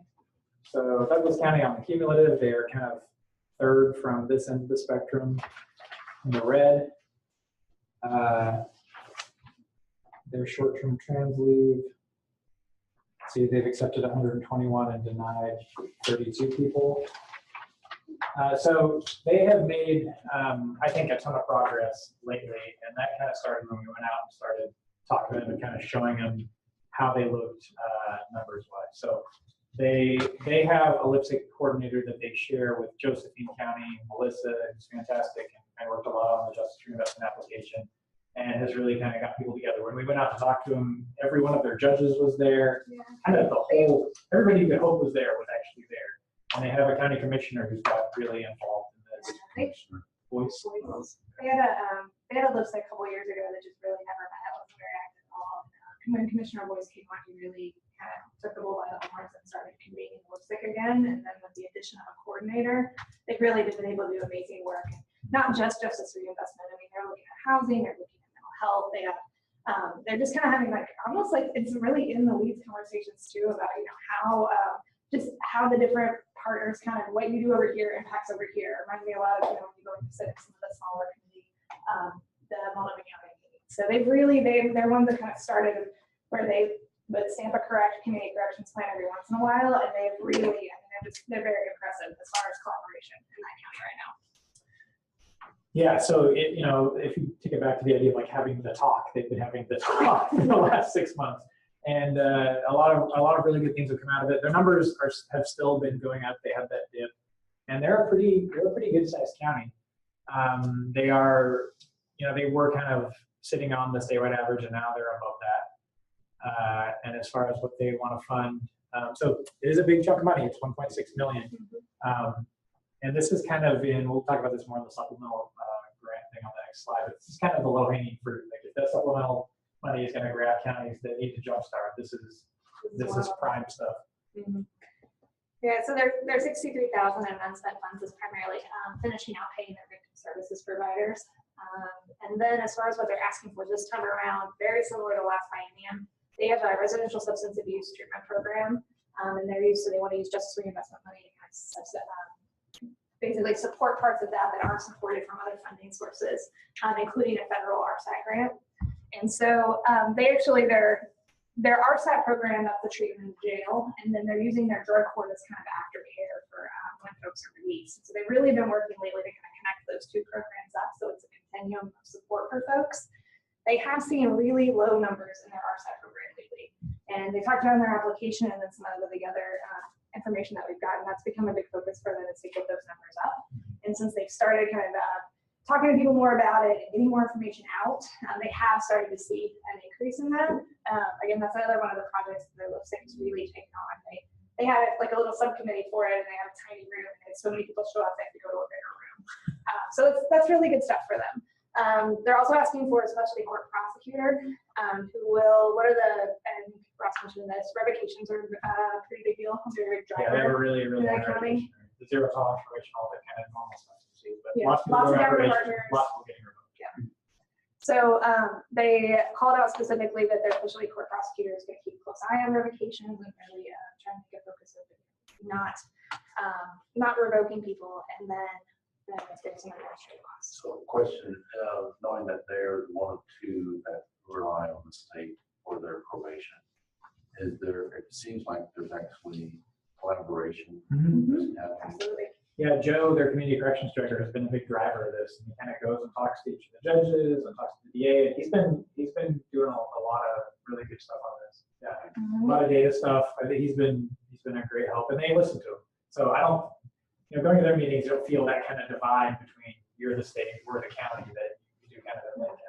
Right, and they really are. They're not kind of beating around the bush. They actually they say at their lipstick meeting, we want our Justice Reinvestment program to reduce prison because we know that's how we're going to keep getting funded, which is a little different than what we've seen from other counties. They don't shy away from that goal. And they have, they've got a lot of issues down there historically that have kind of made things probably a little chaotic for them. But we've gone and met with them multiple times. They've been really receptive.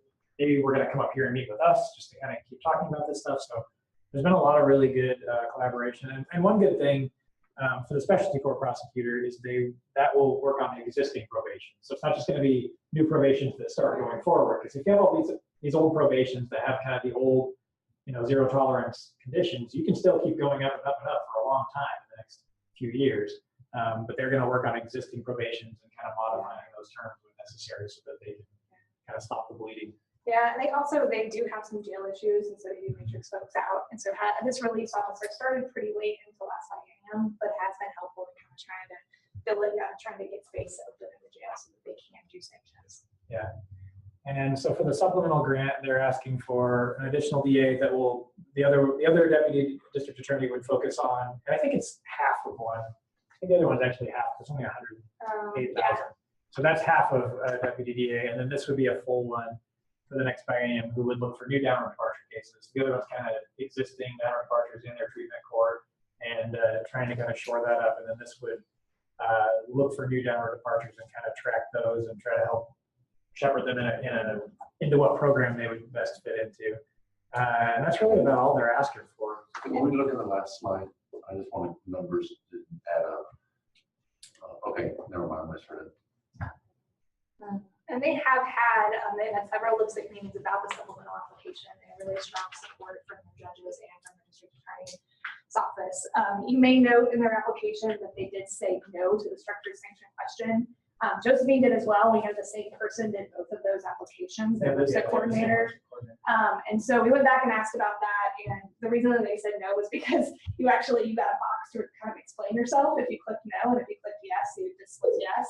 And they did want to say that, you know, if somebody committed a new crime, that they would be revoked. If there was a major public safety concern, they would be revoked. So they are, if you look in the letter, from the letters of support from the district attorney's office, they are supportive, the judges are supportive of using structured sanctions. They just wanted to have more space to say words in their application and talk about that, talk about their support. So next time, just make it so you can say words on it. Yeah. We really try to, any chance we can, less words. Yeah. Less words. Less words, yeah, less words. And their target is 45 less intake, which is significant, especially for only one position. And it really, if you look at we asked them like how you got to this math, right? How you do your math, and they basically said even that they were going to the litigation. So they're aware of the problem is, and they're creating programs to target it, which we thought was great. And for the amount of time that the supplemental grant has existed and the conversations they've had around it, it's been really good. It's been a quick, kind of a quick turnaround, but they've had a lot of really good discussion around it. All right, Jackson County. So Jackson County is kind of similar in some ways. They've also made a lot of progress. Theirs has been an even shorter time period. If you look at this, they are the farthest. They're all the way over this end of the spectrum in the red. And they've pretty steadily been increasing, which we've always kind of been surprised by, because we've talked to them about it multiple times, and they don't really have a person that's a big roadblock in that county like some counties do. Their DA is very reasonable. They have a fairly new community corrections director, Eric, who's really sharp and really gets this stuff. So we've always been kind of surprised that this hasn't been going better for a long time. But they are actually addressing this, and their big problem is also revocations. They're getting a lot of revocations out of their drug court, and they have been able to, they've addressed this in kind of an even shorter period of time than Douglas County have, although it's been kind of along the same lines. So, did they have a change in the judge that was handling their treatment court? I think they might have. Yeah. There were some. They had some issues with the switching around. treatment provider as well. Yeah. Some changes around the treatment provider. Yeah. So that was that. They've had some turmoil in that court. Yeah. Yeah, and so I think that their court that's really affected what's coming out of their, I think it's the wrong court, or RLC as they call it. The other thing they did is they closed down a wing of their jail. And when they did that, the predictable thing happened. They couldn't sanction enough people were getting matrix status, so a lot more people started getting revoked. And they have opened that back up now, but the numbers have kind of not started coming back down. But they did in a pretty amazingly short period of time. They looked at all their revocations, and they looked at what everybody was getting revoked for, and give us the percentages on that, and said, yeah, this is, people are getting revoked their first violation, and this is not they. Thanks, Dangerous. So they've done kind of an internal look at revocations, which is their issue, and they really think they can solve that in their application and their supplemental application, target that very directly. So they were, they used to be kind of well below the statewide average, and now they've actually come across it. And I think that them being below the statewide average was maybe sort of detrimental to them, like digging in and doing this stuff, because they weren't really philosophically against any of it. They just kind of hadn't dug in and done all the work you really do have to. I mean, this has to trickle down to the line POs and FDDAs if it's going to work. And so a lot of you all kind of done that work, so right. It's not just you're going to pay attention for the one day and for the next. It's got to be sustained. It takes more than just not being against it. Yeah. Well, with their turmoil, they had a lot of great programming, so it made sense for them to actually keep people in the community. Yeah. And then the programming, turmoil, positive, so they can find a way to treat people. Yeah, and that's exactly, I think, it. And so we think that they've really addressed that in their application as well as their supplemental, and they get a lot of money. They get about $2.25 million. So we've really tried to impress on them that, you really need to be seeing something for that amount of money, because there's other places that could And get. they were really responsive. When we first got their application, we as staff kind of found it insufficient and went back to them, and they were incredibly responsive, and like Ross has said, is really, really kind of scrambled to address the issues that we pointed out. Yeah, and they, on the short-term transitional leave, they've accepted 232 people and only denied 9. So they look good on that as well. So this is what they want to fund. Yeah, so they do have some leftover funds from last biennium, just programs being late, starting up. They also had a district attorney victims assistance program that was funded that received money from another source. So they would like to request to kind of move that money into this forensic substance use disorder treatment program if it's approved. The first program, the transitional care program, is focused on medium high risk folks kind of re-entering from their local jail facility. It includes money for treatment, the cognitive and substance abuse treatment, employment assistance, mental health treatment, and housing. The release officer, they do have, as Ross pointed out, they do have jail overcrowding issues. So the release officer is kind of critical to try to free up some of that space in a way that Even with the wing opened up again, they still keep an eye on it. Yeah, did not solve their problems. They're requesting a small amount of money for a day reporting program. And then the last is a new program that they are looking to partner with a different treatment provider around providing substance use, kind of centralized substance use disorder treatment, but also having a focus on co-occurring disorders for folks that have a mental health diagnosis as well. And that would be a new program in their county if it's funded.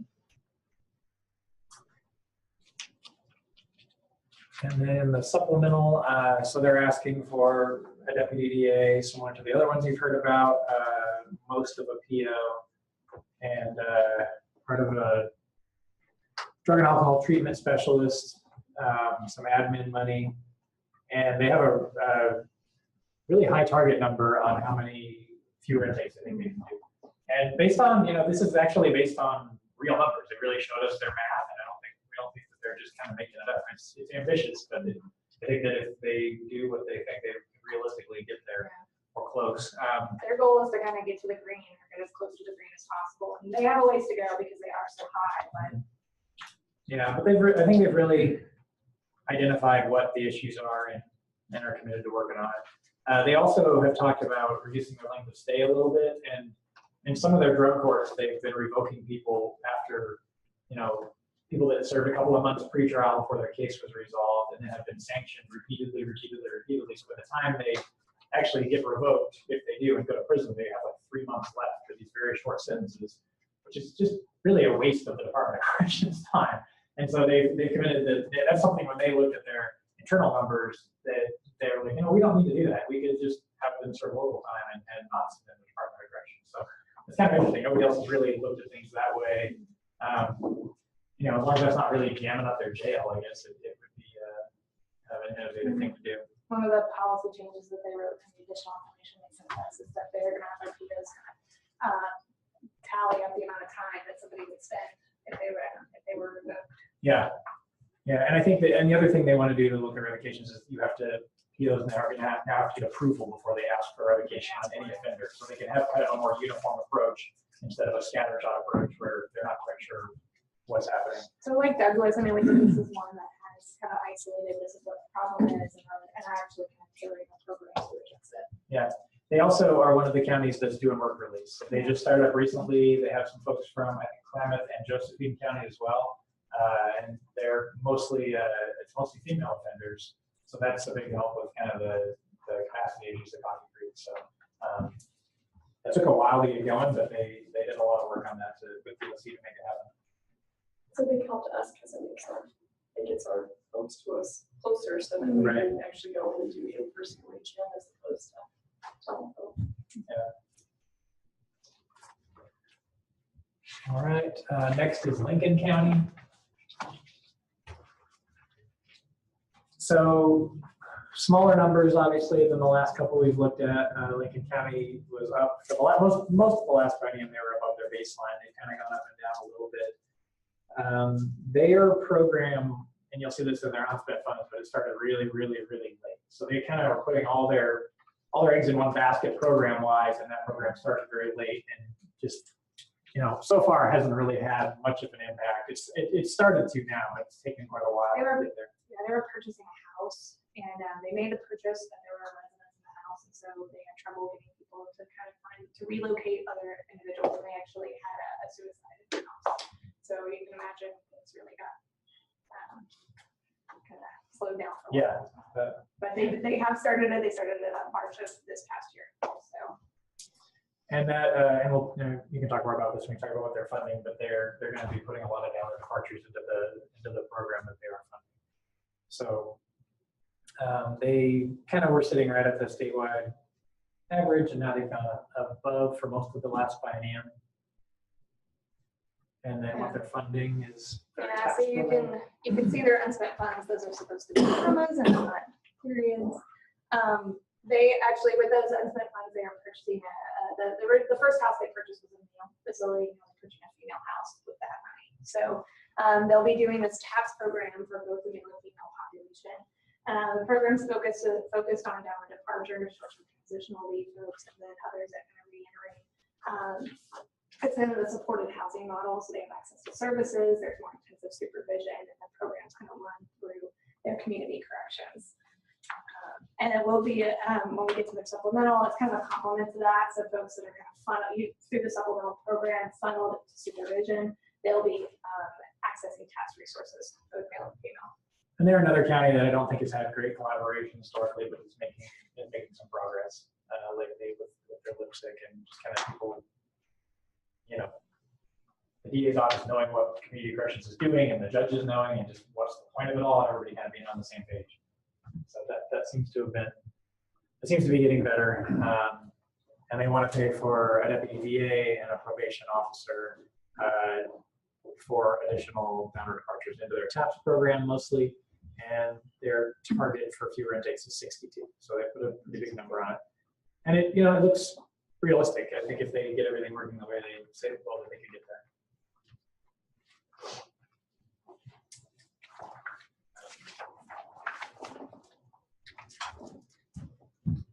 All right, and last but not least, Washington County. So, yeah.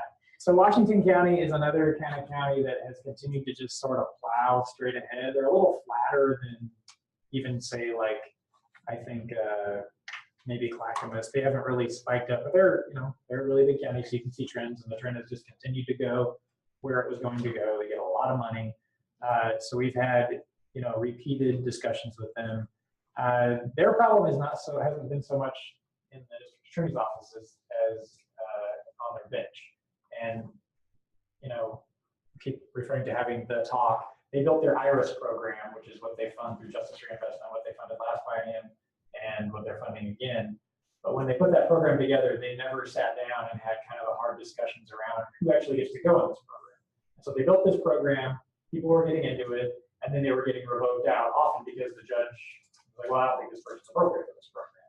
And so they had, they don't give a ton of downward departures in Washington County, but they do have a lot of revocations for the downward departures that they do have. And so their numbers haven't spiked, but they've just continued to kind of plow up, and it's been really hard to see that the money they've been getting has been affecting that at all. So they are kind of similar to Clackamas. They've historically been well below these are pretty big numbers here. The scale's pretty big. They've been below the statewide average, and they've crept closer to it, and it's come down a little bit, but they're still well below the statewide average. And they're a well-funded, well-staffed DA's office. They deal with cases as they come in. They do get a lot of services. Yeah, they have a lot of services. They have a lot of really good services in their jail. They do a lot of really great, innovative stuff in their jail. Lots of treatment. As they should. They're a county with a lot of money. But it just is, it's a little hard to see that this is being used to achieve the goals of this program. So we've had a lot of discussion with them around what can you do to make this better. And a lot of it has been kind of through parole probation and then bringing in the district attorney's office and then kind of hammering something out and then taking it to the judges and getting them on board. So There's been a lot of really good work on this. It's been glacial, I would say. It has not happened quickly. It's been going on for a very, very long time. But we think that their application, once we kind of went through it several times with them, addresses the issues with their program, and they could get into a much better place with the supplemental grant as well. So they were one that when they turned in their original application, we as staff kind of went back to them and said, hey, we think you're gonna have a problem here. You know, you really haven't made any changes. They're asking for the very same thing you paid for last night, and you get a lot of money. And so they did submit additional information they have, and we'll talk about this in a minute, made substantial changes to their IRIS program that we think will actually hopefully have an impact on what they're doing. But that was after they turned in their initial Justice Reinvestment application, so it's been a short time. Yeah. And, you know, similar to Clackamas County, one thing that we hear from them a lot when we talk to their lipstick is, you know, we're below the statewide average. We're well below the statewide average. We kind of always have been. So we shouldn't be punished for already having done a good job, be very, you know, careful with our prison use. And then kind of what we tell them is, well, you're getting $3.5 million, almost $4 million to do something different. So we should get something, the state should get something out of that. And if that's not happening, then, you know, the money might not continue to flow. So it's been a lot of conversations. They're going to continue to fund their IRIS program. But the big change is that they are now working together to figure out who goes into that program, so they actually have the buy-in. So when people go in, they don't just get revoked out because the judge didn't want them in there in the first place, or in some cases, the DA didn't want them in there in the first place. So we think it'll be a really significant change, and it's kind of addressed in their application and also in the supplemental. They are also going to be looking at revocations out of IRIS. That has also been a problem, partly because of the not agreeing on eligibility, but just no communication on like who do we work with, how long do we work with them. And that's something that they are going to focus on collaborating more on improving. And this is kind of an example of another county where it's been kind of parole and probation and not too much else historically. But now we think in their application and in the supplemental grant that they're actually bringing in other people. And the other thing they're doing is they're going to designate a judge that's just IRIS folks and then a DA that's just IRIS folks. It's kind of been a mishmash over the past couple of years. So that will also help make things more consistent. And they're not asking for a deputy DA for that. They think they have enough staff already in the DA's office, but they do want court coordinators. They think that their deficit in positions is in their court. And so they want to have court coordinators for that. They also have, I think, what is this, a full PO and a half PO or something like that? Yeah, it's really unclear from there. Yeah, it's parts of 2 POs, Part of 2 POs. And then some equipment and some admin money. And they think that they can do 71 fewer intakes in the next plan, which is a big chunk. And you know, they're a really big county, so if they can move, that would have a big impact on the program, obviously, and in our prison population. What's that? The prevention piece. Oh, right. Yeah. Another part of this that they want to do is they want to, in the supplemental grant, is they want to do a prevention program, and their DA's office really likes this. And this would be for people that are property offenders but are not yet Measure 57. So people that will be Measure 57 on their next stolen car, and they want to loop those people in and put them on enhanced supervision because they think they're high risk and they're, you know, other than the fact they haven't quite crossed the line into Measure 57 territory yet, they are the exact same crowd. And so they want to focus on that in their supplemental funding. Yeah. So, and that's just something we wanted to flag for you all because they're using money for it. You know, I'm not exactly down with it's not a down. Yeah, they would be exactly. next time. Yeah. And then, and again, cannot stress how many meetings and conversations this has been in Washington County. So they, yeah, it's been a lot of work to kind of herd it all in that direction on our part and definitely on their part too. All right. I think that's it. Then it goes dark. We made it through all 130 slides. Only 130. Did it feel like 260? I don't think you gave us that number before we started. No, we couldn't. Could have made it better. We'll be crawling out the window. So at this point, I think what I'd like to do, if it's all right with everyone, instead of just opening up for a big major discussion, trying to figure out, let me put something, or a couple of things on the table for us to have a starting point for this discussion and what we can go about that next step. Any objection? So, listening to the presentation, hearing some of the discussions that occurred, and some of the frustrations that I picked up as to how at least one county has not participated. It just seems to me that maybe we need to look at how we can structure this to get messages out to everybody that, you know, this money just isn't here for them to take and not do what they want to do or and not fully perform at the level was we I guess suggested and expected for people being in the program and stuff. So what I'm going to suggest is that looking at our list of what we've already done, we've already approved the first 17 counties. So they're done and they're off the table. That includes from Baker through Wheeler, it's on that list, and did not have any supplemental grants. So regarding those that do have supplemental grants, that would be that second group, which was from Columbia down through Yamhill, and then also the last four that was through Washington, that we considered saying that we will approve all of the supplemental grants, but not allow for any administrative money. And all the counties already got 10% on the baselines, and so I'm not sure why we would want to or need to give another 10% for the additional supplemental money. That will actually free some money up that we can actually use because we got 1.8 mil that I think we're trying to fill a void. I'm not sure what that number can come out to, but it would help us get to that part in a way that would be fair to everybody, and at the same time not penalize anyone in those groups that have the supplementals. It just says you have to work within your means that you already have from the general assessments, the appropriations that are coming out. If we did that, besides that, then I would also suggest that we look at, I guess I'm always trying to work from a position of not being penalizing until you give everyone an opportunity to perform and go forward. So what we could do is have all the counties that we had on the discussion groups, which would be from Clackamas down to Tillamook, Douglas, and Washington. So if I remember correctly, I think that was 10 counties. Those 10, we would approve all the 9 of those 10, which would be Clackamas, Classic, Lynn, Polk, Tillamook, Douglas, Jackson, Lincoln, and Washington for the first year.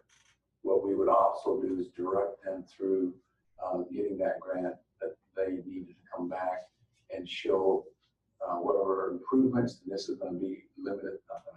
This is going to be geared based on the interactions that staff from CJC has had as to what performances they need to be meeting or matching to get second year funding. Jefferson County is, I think, the unique one here. Of all the presentations of the counties I heard, they are the ones that seem to be not playing ball at all. And so I would suggest that we consider not funding them for the first year, and then let them come back with a more vibrant plan to be funded for the second year. So they would get a timeout, penalty point, whatever it is, for not actually being active participant through this process. And this isn't, of course, this has been an ongoing program for all 36 counties. And so that's why I refer to it as kind of a timeout for the first year funding, but not cutting them off from not being able to rehabilitate and come in and get second year funding. Hopefully they would get that message. Hopefully they will come back with a more productive focus and plan that would fund them then. If they didn't, whatever money that they would be losing out in the second year would also be able to go into these other 35 counties. So that's kind of just as a starting point that I'm thinking could be a way that we deal with this. And that would give us opportunity to I think not only send the message out there, but I think it also would bring home the point that Senator Winters had with the supplemental money, that we want people to actually perform and do what needs to be done for that additional money they're getting based on the criteria that was set out in the legislation. So that's kind of a thought out there. So we'll see what sticks on the board. And so with that, unless someone has something else they want to discuss, whatever any members want to discuss. Okay. So I had a completely kind of different take on some of this. Boyd's feel surprised about that. It's the senator, I should say. No, Boyd just said. As I looked at and listened to staff presentation and understanding where some of these counties are coming from, the ones I have the most trouble, at least on the formula funding, with were Lynn, Polk, and Tulsa. Where their trends aren't going the right way and all that, and they're not really making any changes to their programs. One thing I heard in the Jefferson presentation is part of their dysfunction is just how, for the counties and all that stuff, and looking at what they're proposing to fund is not bad programs. I mean, they're talking about some CBT and some other stuff that they're funding and job incentives. It's like programs that will help with recidivism and some of the goals of the JRPG. It might be, I would be more willing to put them on the 1 year, and try and see if they can clean up their act, but to completely pull their funding for a year, I think they're just going to basically, I don't think it's productive. In fact, I think, what we'll lose is possibly, a participant in the long run in the program. And I think that'll not help us with some of those folks out there. So, giving them a year to try and get their stuff together. It might not be bad to put Clackamas and Clatsop on that 1 year thing. Maybe it might send a message to the DAs in those counties and all that. So I kind of can go with that. But I'm not quite willing to jump on Jefferson. As far as fully funding or fully approving all the supplementals, I'm not there. When I look at the ask from Oklahoma of 27% of the total funding, only 12% of the intakes, and knowing Oklahoma has over a $4 per thousand tax rate that they could easily fund this, $2 million from Oklahoma County is like, a lot less to Lane County when you talk about comparison budget. So, it's kind of, if they really think the program's important, they can probably pull from general funds to make up whatever we don't. I'd be more, looking at some of the other counties like Josephine that's asking for a significant amount of money, but knowing how poor Josephine is at 59 cents per thousand and the issues they've had with their public safety system, fully funding Josephine County's ask under the supplemental because of how much impact it will actually have in that county versus, and this is kind of punishing some people who are doing it right, but I'd be more willing to give Multnomah the haircut to get down below the 7 million, still giving them as much as we can, and looking at, and maybe kind of looking at it in that way, because and trying to look at what's the ability to back feed some of those programs, because they kind of did let's ask for everything, and it's way beyond even their normal percentage of formula funds. So I don't know if that's a way to get closer to that 7 million. They add the 10% admin. Counties like us didn't even ask for admin, so you're not going to even get it. You're not even going to get out of that 8 million that was asked for. You're not even going to get 800,000 by cutting the admin. So you're not going to get down below the. Yeah, I think we saved 300,000-ish by getting rid of the admin because some counties asked for it, some counties didn't. Some asked for 10%, some asked for more, some asked for less. Yeah. So I know Multnomah County does fund a lot of this out of their own. I mean, they do a lot of their own funds. 70% of our general fund goes into our public safety system. Yeah. But we're $2 and change. So there's a huge difference in ability fund, which is kind of where, Washington County, when we get to, they're poor trending, but at least they're starting to talk about changing how they're doing their RS program. Where I'm hearing we're going to change, I'm willing to fund. And setting some of these up as one-year fundings, maybe that's the message. It really, you're not guaranteed your second-year funding unless you show you're actually doing something. And we come back and have a discussion again, I think is really going to be a shocking message to some of these counties that they only got 1 year fund. I think between the two of you, I mean, just to help keep track of this a little bit, and Jefferson, Lynn, Polk, and Tillamook seem to be the ones that aren't doing things a lot different, but are trending in a bad direction. I mean, the other ones are at least saying they're doing something different. These classes and classes. So again, the ones you see trending bad, Jefferson's. Trending bad that don't really seem to be doing much that's very different are Jefferson, Lynn, Polk, and Tillamook. So they're kind of the bottom four in that third box.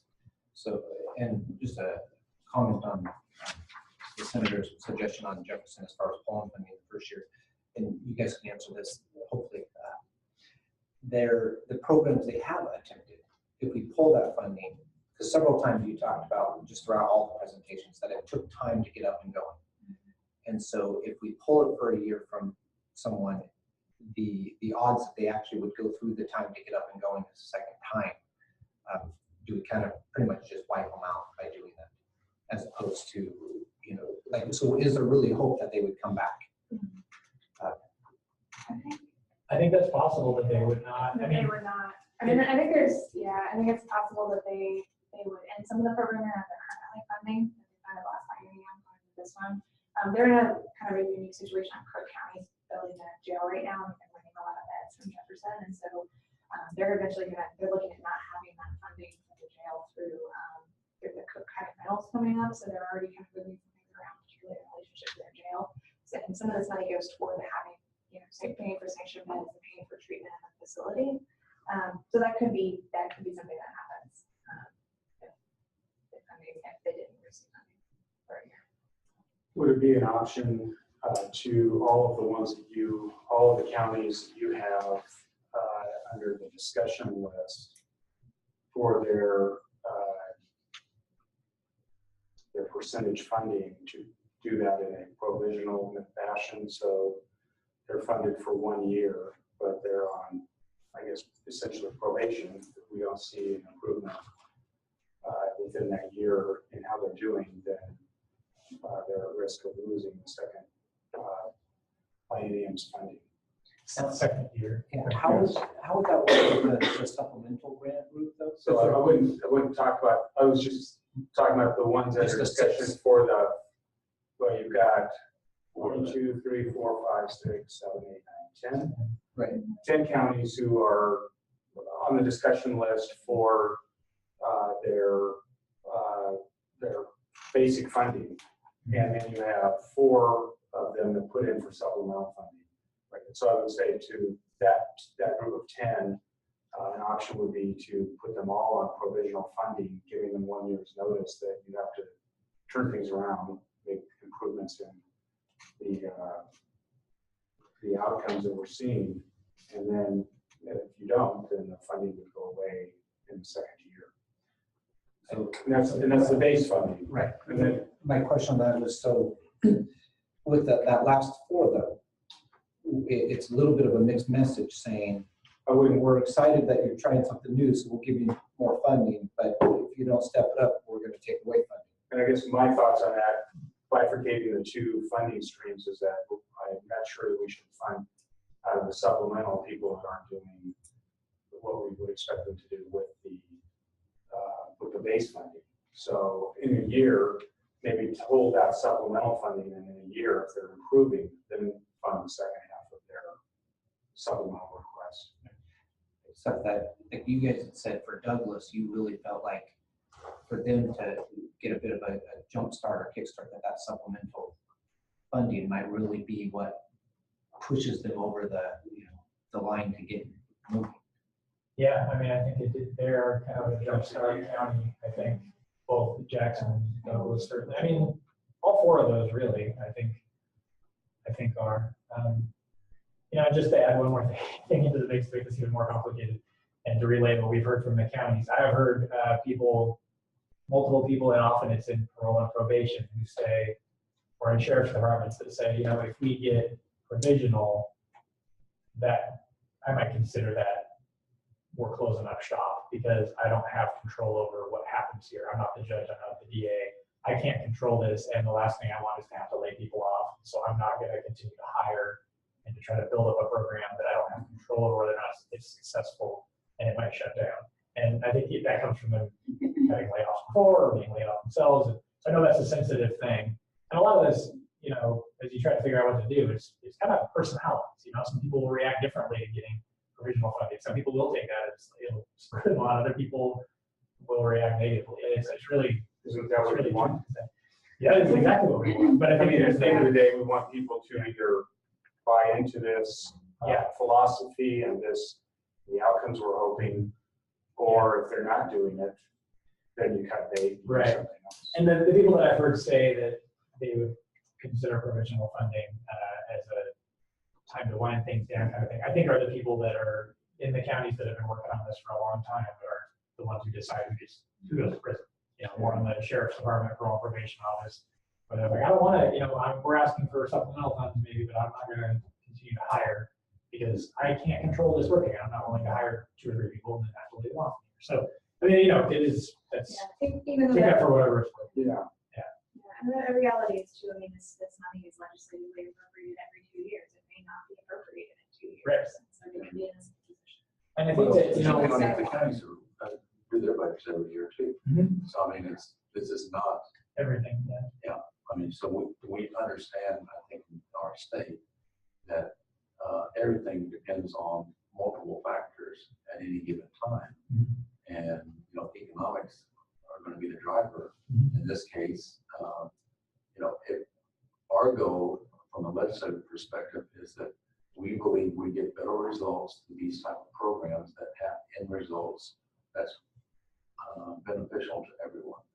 And Jackie's got that $7 million with the understanding that we're going to be able to show and demonstrate that investment at the state paid off, and that we will be able to continue, if not increase, that funding in the future. Mhm. And I mean, Dwayne, you tell me, I mean, I just feel that's where the mindset is for most members, especially those who are in the trenches on the ways and means, because we don't have all the money to fund it and do everything we would like to do. And so we are going to be looking at, you know, as we do now, evidence-based, whatever, how we're going to try practices, thinking models that actually have a return for the money that's invested in there. So. Yeah, and I think that, you know, it seems like after this got funded in the last biennium, it got funded at a higher level with the supplemental grant. And, you know, Kiki and Betty and if you guys might know this better than I, the people are kind of feeling now like this is something that's going to continue to stick around. And you know, when we first started this, the first biennium, it was like, oh yeah, this isn't going to last. We're not really going to count on this. And then it got funded again. Now we're kind of like, oh, well, it's got funded 3 times in a row. It seems to kind of continue to go up. And even in a really tough budget cycle, that happened again. So I think that we are getting people that are sort of like, okay, maybe we should actually do something because this seems to be a thing that people believe in. And so there does seem to be more momentum around that. And, you know, I think that just goes into that kind of county-state distrust from various things over the years, long before I've been working here. So. I guess I see the provisional aspect as a carrot, not a stick. Right. And it's as opposed to us not recommending funding at all for some of those counties. I do think it does take a while for people to gear up and get folks wrapped around it. And it also has an option of putting pressure on stakeholders who haven't bought in, that they may then feel pressure from other parts of the system to change your practices. Yep. Can I ask you questions first? Isn't short-term transitional leave biggest savings thus far in prison reaction. In terms of the sentencing changes, yeah. Okay, so my concern is if we cut out programs that are generally community corrections programs that are dealing with the short-term translates, standing up this 120 days now, are we cutting those off to spite our face because we're going to not see these counties that we're talking about taking 44 people or release? Or, Washington County, I think it's 444 people currently. So I don't want us to, I know we're looking at the intakes on prison, but there's a whole bunch of work that's going on the back end. I would be afraid that we would lose that. It's kind of the quiet part of all this that doesn't get a lot of attention as much. It is, but that's where a lot of, I'll speak from the community corrections side, we're putting a lot of money into these releases and bringing people out 90 to 120. And if we start cutting those programs, community corrections directors are going to say, I'm not going to pull these people out early. Right. And then I think we will lose. So let me ask you to clarify that, because what Mike's put on the table is basically what I suggested, with the exception of how to deal with Jefferson. His perspective says everyone gets funded the first year, and then we're going to see where you're at on the carrot thing. The only other alternative than that from on the table, besides what Jay's put in as to really modifying it in a different way, was because Jefferson just hasn't done anything, have them somewhat be an example. I have no problem with going with what Mike is saying and just saying across the board. That would be my suggestion, was to let people know we can be and will be serious if we don't see things moving forward in a constructive way. And they are, I heard what you said, Jay, and I'm not saying that Jefferson hasn't done some stuff, but based on the presentation, I guess back to you two, I mean, you can't even meet with the lipstick. And so, to me, that's key for being able to really fully understand and appreciate it, for them to understand what, I don't want to say is expected, but what is expected and how this whole thing works. It seems to me, through your work, through all the counties, when you have the opportunity to sit down and present to lipsticks and actually have that discussion, everyone gets better understanding and appreciates better. And that's where I think a lot of the buy-in has happened. I mean, I've seen so much more under our current tenure of this commission, CJC, than I did the first formation of it. It just seemed like we weren't getting recognition or attention and discussion even then. And then with the guidance of Mike and his crew, we now see a lot more people at the table, a lot more people willing to start doing that. So, I mean, can you elaborate a little bit more as to your concerns as to with what Mike has put on the table, as to how that would be detrimental? My only, again, what I'll go back to is, well, first let me ask this question. At some point, we had a discussion that you may be able to find certain portions of an application and not other portions.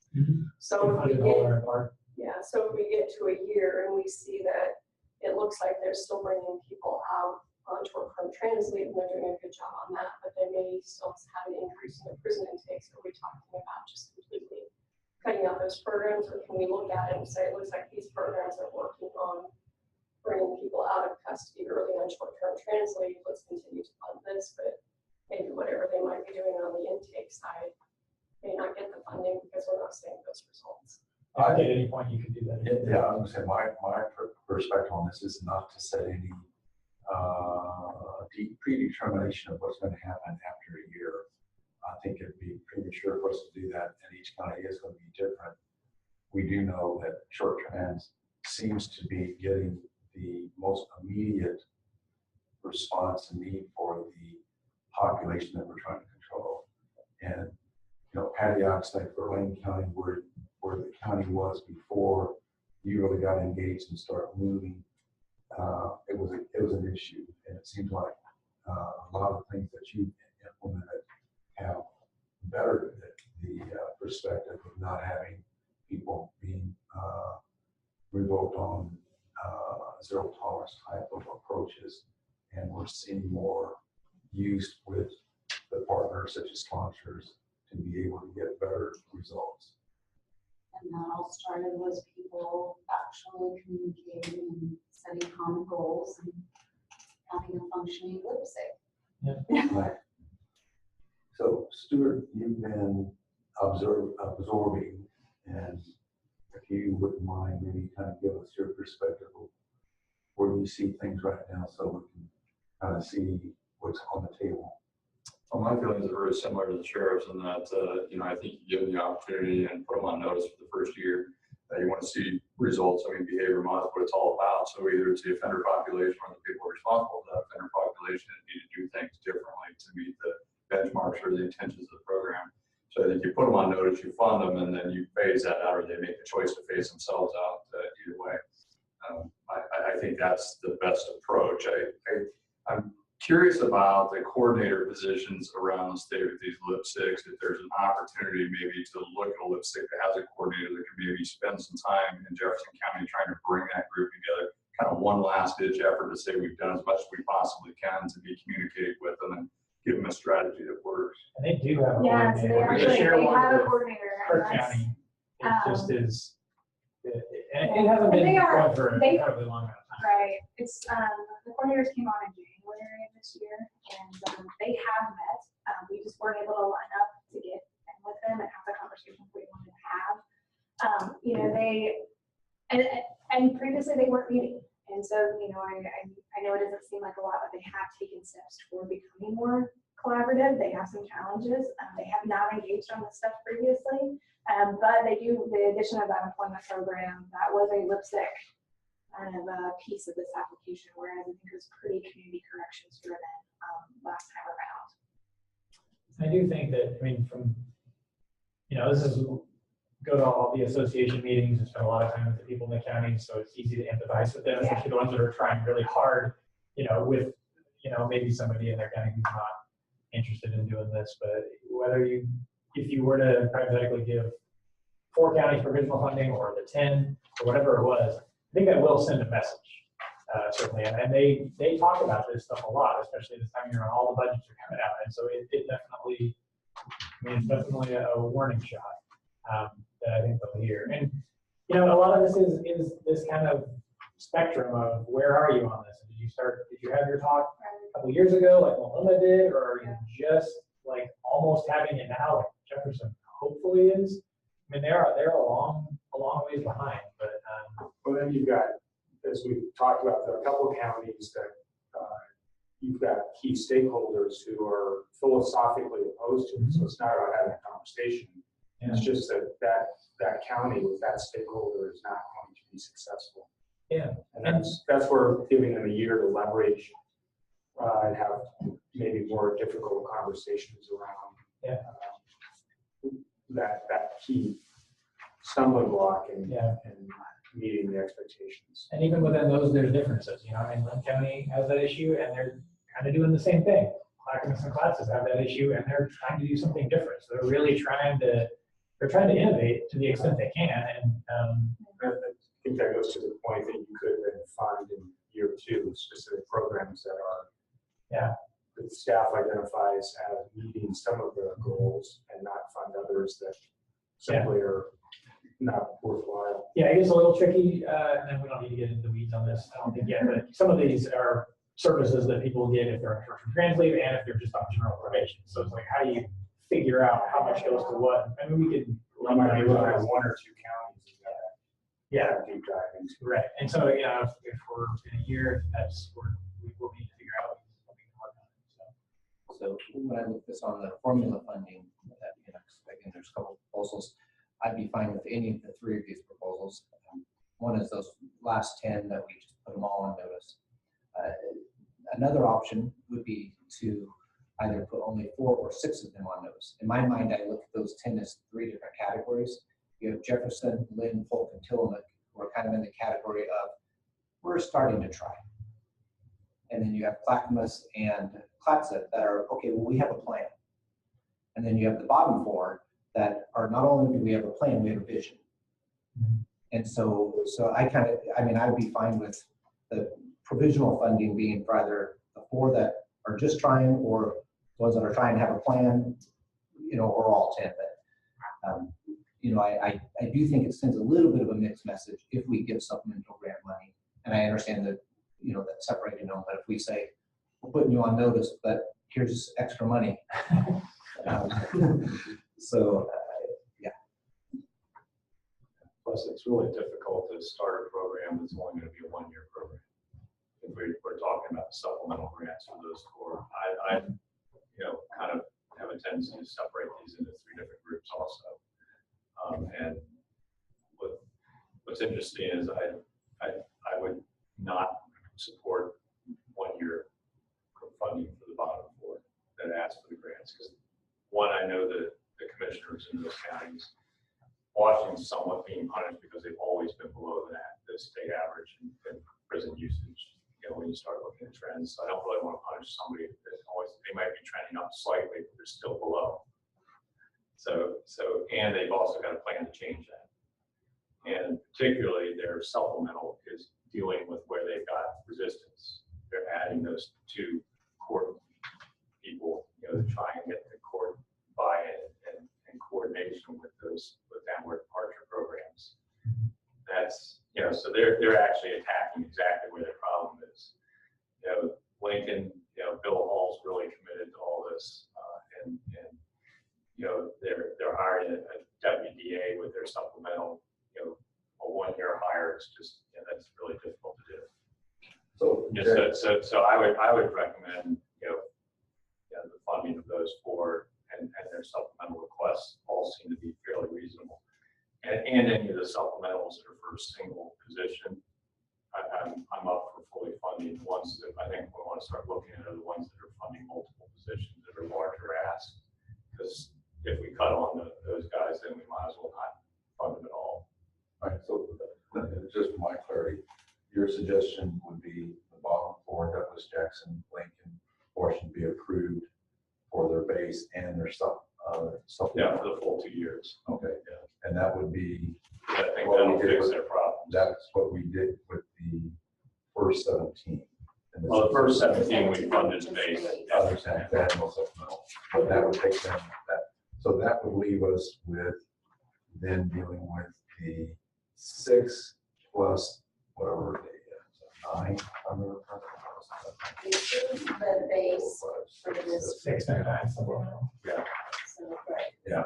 6 and then the 9 supplemental. And the 6 without the supplemental grants request, I'm more than willing to say 1 year for Jefferson, Lynn, Polk, because I think they need that message. I'm almost ready to go there with Classic and Clackamas just to send a message to DAs, but I don't know if it will help. And at the same time, the rest of their system is trying to work around their DAs with adding the pretrial services. So do you punish them for trying to work around a reluctant DA? And DA is an independently elected official, so you really have a tough time with that. So it's I'm more willing to send a message to, I know the folks in, like in Lynn and Polk, the commissioners there, and they're just not going to be pushing this issue. In fact, Lynn County guys are proud of the fact they don't have parole and probation under their jurisdiction. They opted out, this whole justice reinvestment stuff, it's just extra money to them. It's not that they're trying to meet any goals or anything. So sending a little bit of a message to them would not probably be a bad thing. All right. So just make sure I've got your suggestion, Jay. It would be all of them that have supplemental grants would be funded for the full 2 years. Mm-hmm. Okay. Knowing that we've already did the base on the first 9 or whatever it is. Yeah. Okay. And then we would have for the 3rd tier, Clackamas through Tillamook, go ahead and fund Clackamas and Clapset on the premise that those who are not, those in the county that are trying to work around the opposition that the district attorneys have should be given the opportunity to continue to do that work. And move forward? Yeah, I think we, they've got a plan, adding their pretrial services to try and work around some of the obstruction of the DA. And But to do that contingently, you have to prove that. do you want to have that be a 1-year funding, or that's where I'm kind of in a maybe position on there, 1 year or not, but From definitely that program, got 1 year for the other. how do you measure the results to the goals of? All of the grant stuff, other than short-term trans leave, is a little tricky to measure because you have to figure out, would this person have got a downward departure and not gone to prison otherwise? You're really trying to measure discretion, which is pretty much impossible. And counties can say, well, we put this person in a program, but you can put people in programs that already would have got probation anyway. And so it is tricky to measure. I think we would just have to see if their numbers move and if they use less prison or not over time. And that, it's pretty hard to ever perfectly measure. I don't know if you want to weigh on this. Ross, have we funded in the last round of JRI, did we fund any pre-trial? Yamhill County. Yamhill County. And we did see movement in Yamhill County that was, that we really thought they did good work. Yeah, they're the only ones that have done pretrial before. And yeah, we saw. They were also doing an alternative kind of sentencing model at the same time. That's what's hard to tell. Yeah, it wasn't the only thing, but it kind of led to more stuff. Can you see results in a year? It really depends. Like, they're not going to get this going tomorrow or next week, or they're not going to get the money they'll get the money at the end of the year. Something like free trial. Yeah, and if they're gonna hire people, that can take some time. There's training involved, so yeah, it's not. So are you talking about base funding or supplemental?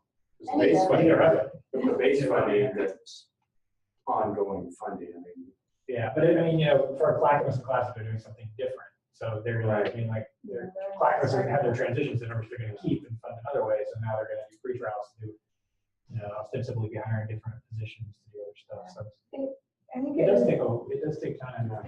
it is important to note though that a lot of the changes that we see, while obviously money helps you be able to do stuff, money isn't necessarily the only factor. There are policy changes involved in some of this, and while those take time as well, we have seen counties be able to kind of turn the ship a little bit quicker by just a concentrated effort around policy changes while we're hiring and doing other things. Classic, and we're just barely starting to see it now, but the judges wanting to revoke less people because that's something they do have discretion over that the DA doesn't have discretion over. That's a change, and that doesn't really cost you more money. It's just a different way of doing things. So if we, let's say, went ahead and funded whatever programs for the full 2 years, we could still add some type of caveat or footnote stating where we're at for the next 2-year cycle, understanding it's all subject to the legislature having money going forward, but we could still send that message that, yeah, you're getting funded this time, but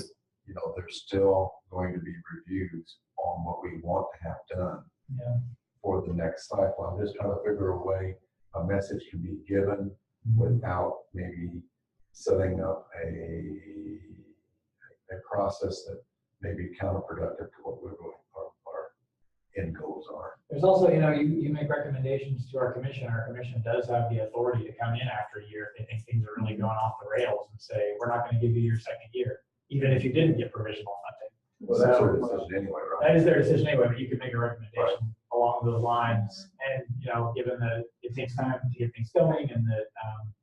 But if you have a county, I'll use the one, I'm not familiar with Lynn County, but if you have a county who is adamantly opposed to this program, why continue funding it?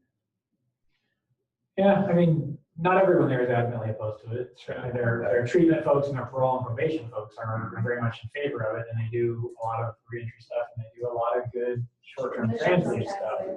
So I don't know that you would necessarily want to risk having that, but I think sending them a message that, I think, in a county like that, I think that might get county commissioners involved. So some of them. Yeah, it seems to me, I'm not beating around the bush here. There's 4 counties that it seems like the district attorneys in each of those counties are more, let's say, opposed, if not outright disapprove. Clackamas, Clapset,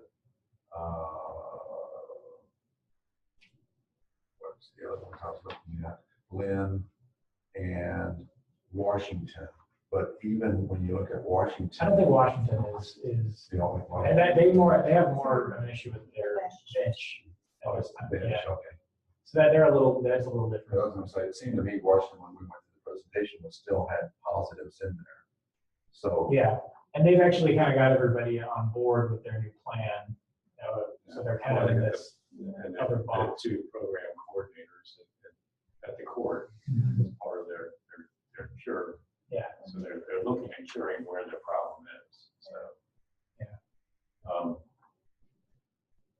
Yeah, I think maybe we could just add footnotes to classrooms and classes like we did with the shoots. Where we wanted to particularly be looking at that prison usage trends and show some change. If we do fund them for a full 2 years. We can Review do, progress at 1 year. yeah. If we want to do a footnote like similar we did with the shoots county. And that, the 1 year funding for the other 4, I think, will serve as kind of a wake up call and give a definitive check in. Because one of the things I think, at least the legislative intent of this program is that there's supposed to be accountability for utilization of money.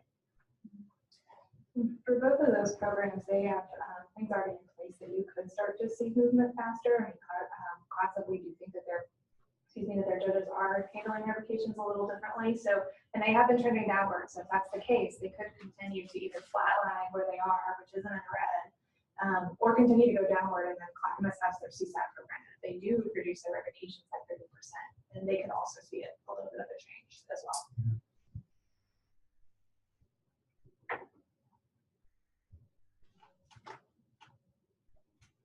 Just to kind of the historical context of this program, original funding is a big step. That's a big change from last time when everyone got funded. I mean, we worked with a lot of counties to shore up their applications, but if four counties that give original 1 year funding, that's very different than where we've gone in the past. It's the first time, isn't it? It's the first time, yeah. Last time everybody got funded, and there was a lot of kind of back and forth on, well, you're doing this, you're not really answering this, but it was not as intense as it's been this time. So that is a significant departure from where it's been before. And we have done that in our specialty court program before, and it did yield pretty good results. There were counties that were given 1 year funding and ended up changing a couple things within their courts, and they ended up getting in line and getting their second year and operating at a higher standard.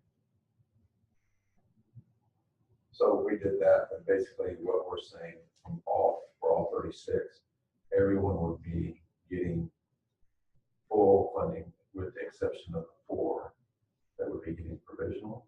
I'm just trying to look at where we're at. And at least on the base JRPG. All right, What for? it seems like Jefferson, Lynn, Polk, and Tillamook would be the ones that would get provisional 1 year funding. There is no grant, supplemental grant request from them, so that we don't have to worry about.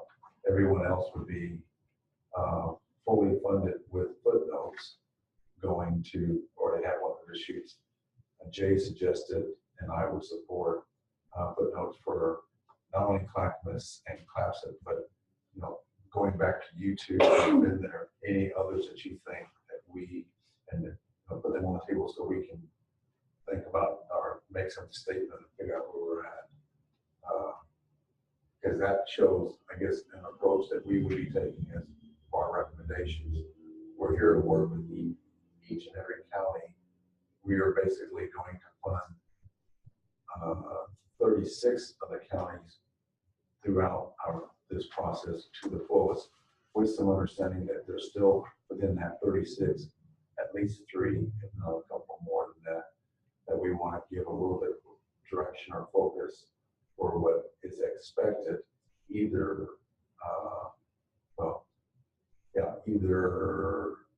on the full funding, it'd be by the end of the cycle, but I guess we could have the full commission looking at in a year what progress have they made, and then they could strengthen whatever. We could at that point could the commission full funding for the second year after that, because that's within their bailiwick, right? Yeah, if you are not meeting the goals, funding can be pulled. So we're not saying we're pulling it that would be something based on what they could potentially see. So that's something that's, let's say, out of our bandwidth of doing, because the recommendations we make today would be for the 2-year period, leaving the commission to make any adjustments after 1 year. But our recommendation would be including those who are getting, at least from our perspective, under our recommendation, full funding, which would include documents and class of at the end of 2 years for the next cycle. These are things that we're going to be marking and looking at. Yeah, for the, if you went with the 4 counties with the provisional, we'd enter into 1-year contracts with those counties with the option of them coming back to us in a year. We wouldn't spend their 2nd year money thinking that they could come and apply to us again. And we would say, you have done good work. We'll enter into another 1-year contract. The ones where you're putting asterisks, they would be 2-year contracts. And it would essentially just send a message, you're on a high risk probation with the CJC. And Zero tolerance. the CJC, 0 tolerance. Yeah, that's right. So, it would just kind of let them know that there is a higher level of scrutiny. And we would, of course, have a conversation with them. Our commission could decide if things really just weren't working out, that they could choose not to fund that 2nd year. So it is a different posture, because the 1 years, they have to basically apply to us again and say, give me another year. The 2 years, we would, the presumption would they be getting the 2-year funding. So for those 4 counties, they would get funding for the 1st year, but it's provisional for the 2nd. We would not spend that 2nd year money, and they'd have to reapply to us. Right. And do we get this approved back together at that point, probably to do that? I think that makes sense. Yeah. We haven't done this before. So We haven't done this before, yeah. If they think the track. Yeah. So can I repeat that back and make sure I understand what you just said? So we have all 36 counties. We basically are saying, look, we're holding you accountable, and CJC can pull your funding if we think you're not doing what you're supposed to. That's just a blanket. That's the way it operates. If we approve someone for 2 years, so if we're looking at 32 counties saying we're approving you for 2 years, but there's 2 or 3 of you that we're putting you on probation, we just want you to know that we're watching. We're watching more than we're watching the rest. And then we're saying there's 4 of you, not only are we watching, in fact, you actually have to fill out a new application in a year to get your 2nd year funding. So kind of 3 layers. Isn't that kind of what, I think that's what you said. That's what I got. Yeah. Yeah, and those 4 that we're looking at, because they have no supplemental grants, we're not necessarily looking at them having, I can't remember if each of them had any new hires or not, but They're mostly continuing to. That's why I thought. And that's kind of why they're in that box. Polk was adding some enforcement and DA staff with their one. Yeah, we can jump back to. I didn't notice any additional new positions in the other.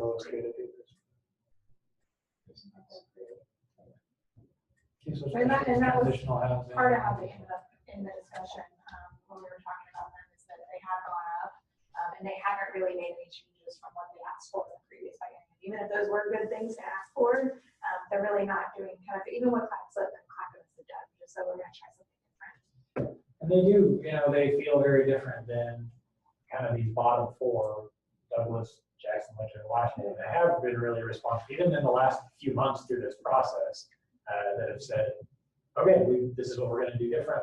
We're meeting about this, we're talking about it, we're trying to put something together. That hasn't really been the case for those 4. And I agree, I think they are different than Blacklist and Class, who at least are doing something different. Granted, they have people in their counties that aren't too interested in this.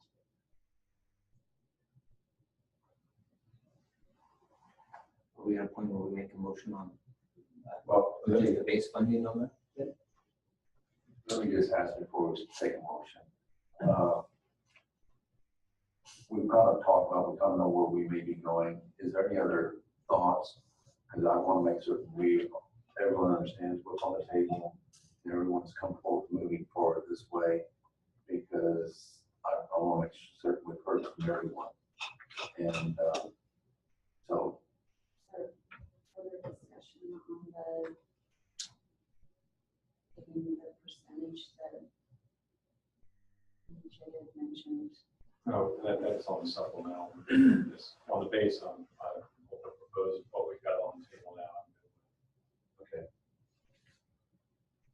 Sure, we can take a motion now. So did we do two motions, one for the remaining counties with the exception of those four? And then a second motion, or I want it all mixed in? Probably this breakdown, I think we've already passed for the first 17. So I think is the remaining, and it sounds like we're identifying four that are. Give us a full. Right, so if you want me to word this different, let me know. Can I just say the remaining with the exception of, is that correct? Sure. I mean, So, I'll I'll make a motion that we fully fund, at the recommended formula grant level, the remaining counties on our list for the 2 years, with the exception of Jefferson, Lynn, Polk, and Tillamook. And in the motion, I'd also like us to put a footnote on Clackamas and Clatsop counties that we will be engaging in kind of a higher level of accountability and conversations with them. Well said. Is that a second? Yes. All right. So we have a motion that's been put on the floor to go ahead and approve the remaining counties that have not received their base funding, with the understanding that there will be a footnote for two of those counties, Clackamas and Clatsop, as to needing to continue to work and strive to make things better based on the footnote that the staff will come forward. Is there any discussion? Is there any objection to the motion? Passes unanimous. All right, so that takes care of all of the base funding for all of the counties with the exception. So then I'll make a motion that we approve provisional funding for 1 year for Jefferson, Lynn, Polk, and Tillamook counties. The provisional funding being in relation to that we need a higher level of engagement and measurable outcomes from them for them to successfully apply in the second year. And that they wouldn't need to apply for the second year. So it'd be a 1 year provisional funding. Second. And any discussion? Any objections? Yeah, unanimous vote. So, All right, now I guess we're into the supplemental. All right. I'm a little confused because you're showing 7.8 million here and we're talking about 8.3 million. Is that the 10%? Yeah, we're not putting the victims, sorry. Okay. Whatever each county gets, 10% of that amount So- will go to. So is only 6.3 available for the 7.8? So we're 1.5 million over. and now if we approve a motion that, as far as not allowing administrative, you said that math took us to another 300,000 down, so I think we have 1.2. 300-ish, I can't remember the exact number.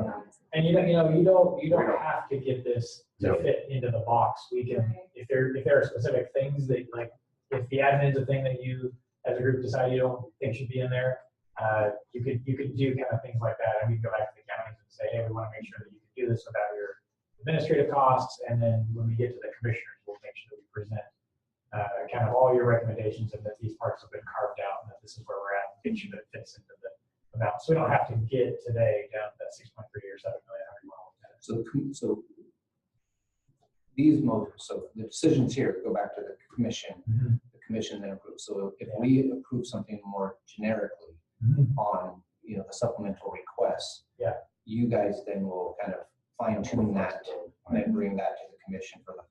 Yeah, we're really hoping that we can get Direction. your direction Yeah, on exactly. kind of, do you like the spirit of all these programs? Are there anything like, for instance, the admin that you think doesn't have a place here? And then in the meantime, we'll go back and kind of present our commissioners with all the different options when they meet on the 25th, 26th.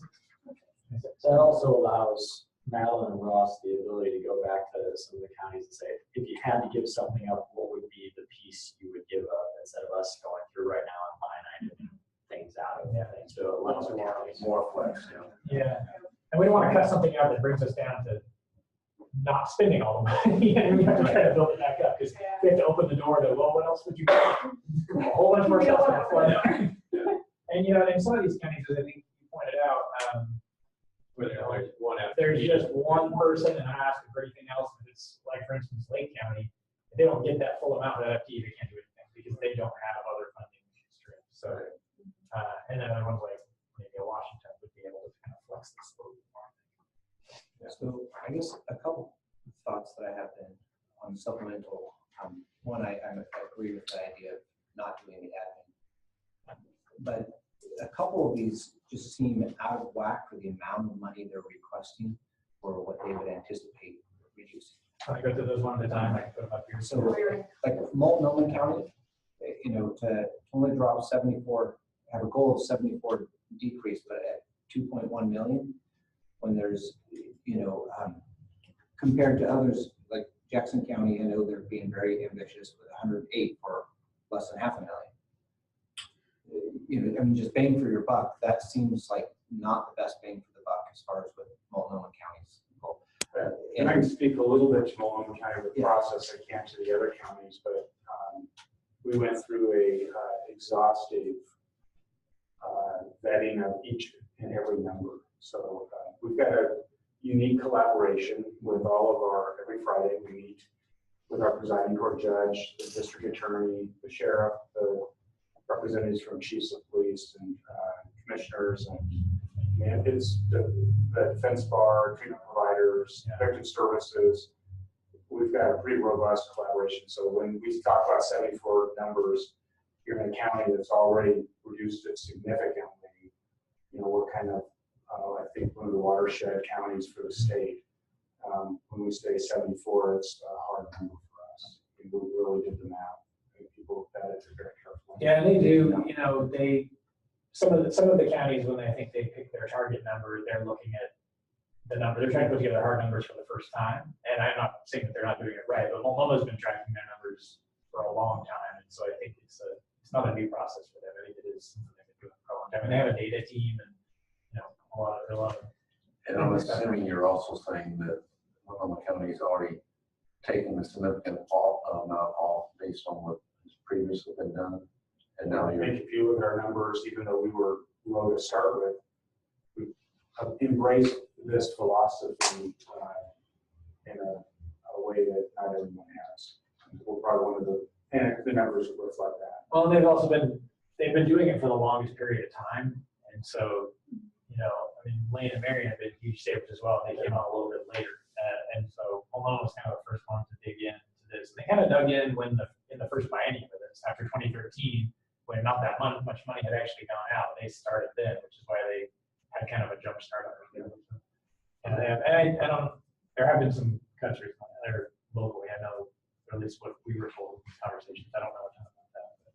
So, and can someone enlighten me? I think someone referenced it a couple minutes ago on what the roadblock in Washington County is. Because as we were talking about the judge, you know, a new judgeship there, I know that, you know, Senator Winters at one point said, well, they're going to be on board with 416, and so we're going to go ahead and give them a judge. And then I heard her griping the other day about, sounds like we're giving them a judge and they may not be on board. I don't know, but I don't know what she's referencing. Is there? My understanding of that is that their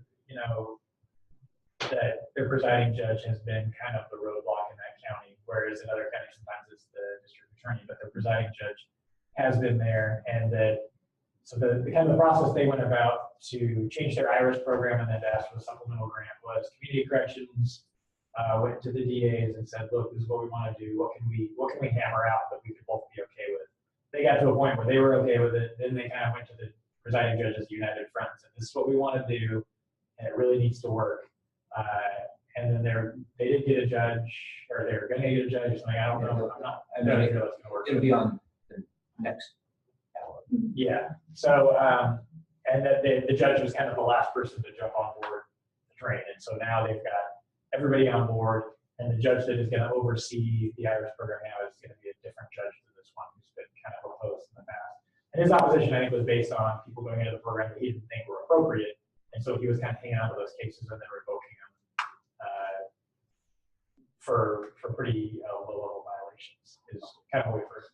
So is the judge on board now? He is on board now, and that's why. So I'm not on it right now. We have a letter from him. We do have a letter from him. Yeah, we have a letter supporting it. Good letter. There's maybe some cutting and pasting from other letters. We saw that in lots of other counties though, so we can't throw them under the bus. I don't know how much creative writing actually goes into this stuff. There's a lot of them, but yeah, the judge is on board, and so there's some parole and probation stuff, and then it's not going into their DA's office, it's going into court coordinators to kind of ease that up. Because I think one of the judge's issues with that is that these programs are creating more work for the judiciary, but they don't have enough judges to deal with it, or they don't have enough staff to deal with it. No JD's been getting cuts and things like that. So that's kind of where that money's going, and also to parole and probation. So if there does need to be cuts to that, we would probably go back to them and say, all right, where would this cut be? Would it be parole and probation, or would it be just court coordinators? Because our understanding is that the court coordinators are pretty crucial. But that we would go back to the county or to Washington County, try to figure that out. So I can speak a little bit about Lane's application on the supplemental.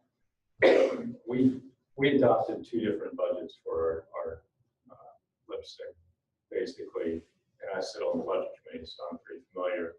The reason it's such strange percentages of FTEs is we constrained ourselves by what our percentage of the normal formula would be of that supplemental amount available artificially.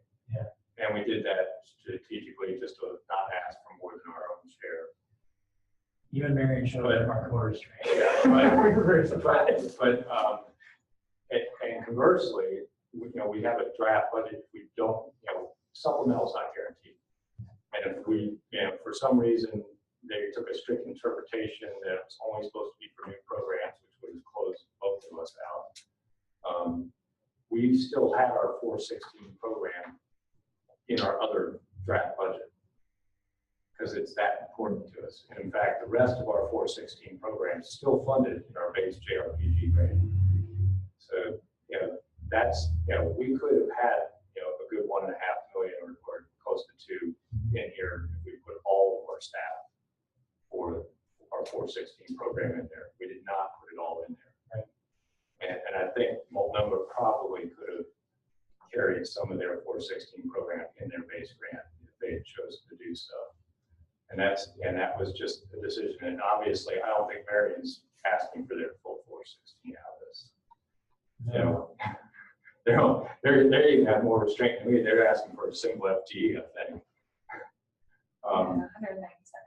Yeah, barely over FTE, but they're doing something very similar. They made a strategic decision. That's not their entire 416 program. Right.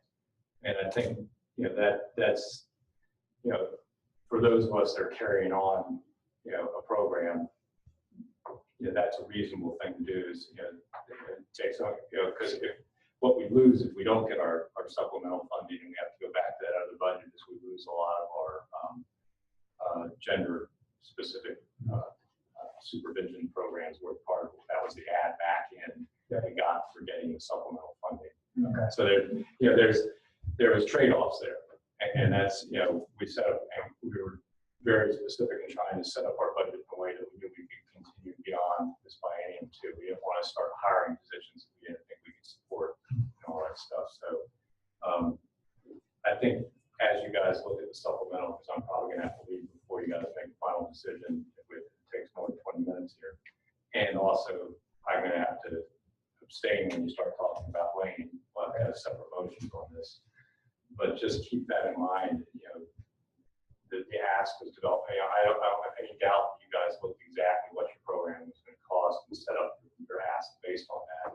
But it was where you chose to pull funding for the 416 from, and where we chose, and obviously Marion chose, was we're funding part of it out of our base formula, Justice Reinvestment Grant, and then we are asking for some supplemental, specifically positions, which was the intent of the legislation was to fund positions. Partly because we didn't feel like we didn't want to be punished for being one of the pilot 416 counties. I could see, in a way, kicking this can upstairs, if you will, to your point, I don't know that parsing out, like we were talking about Polk County, going back and looking at our supplemental and this group parsing it out and saying, okay, we find this and this and this. Philosophically, coming up with, we don't like administrative costs built into this. We like FTE cost, you know, if you're funding an FTE, fund an FTE. And then figuring out what the right thing to do from the perspective of percentages, if you will, of the supplemental. And you've got some counties, again, you had recommended discussions about, you know, fleshing out why those were concerns and other counties weren't.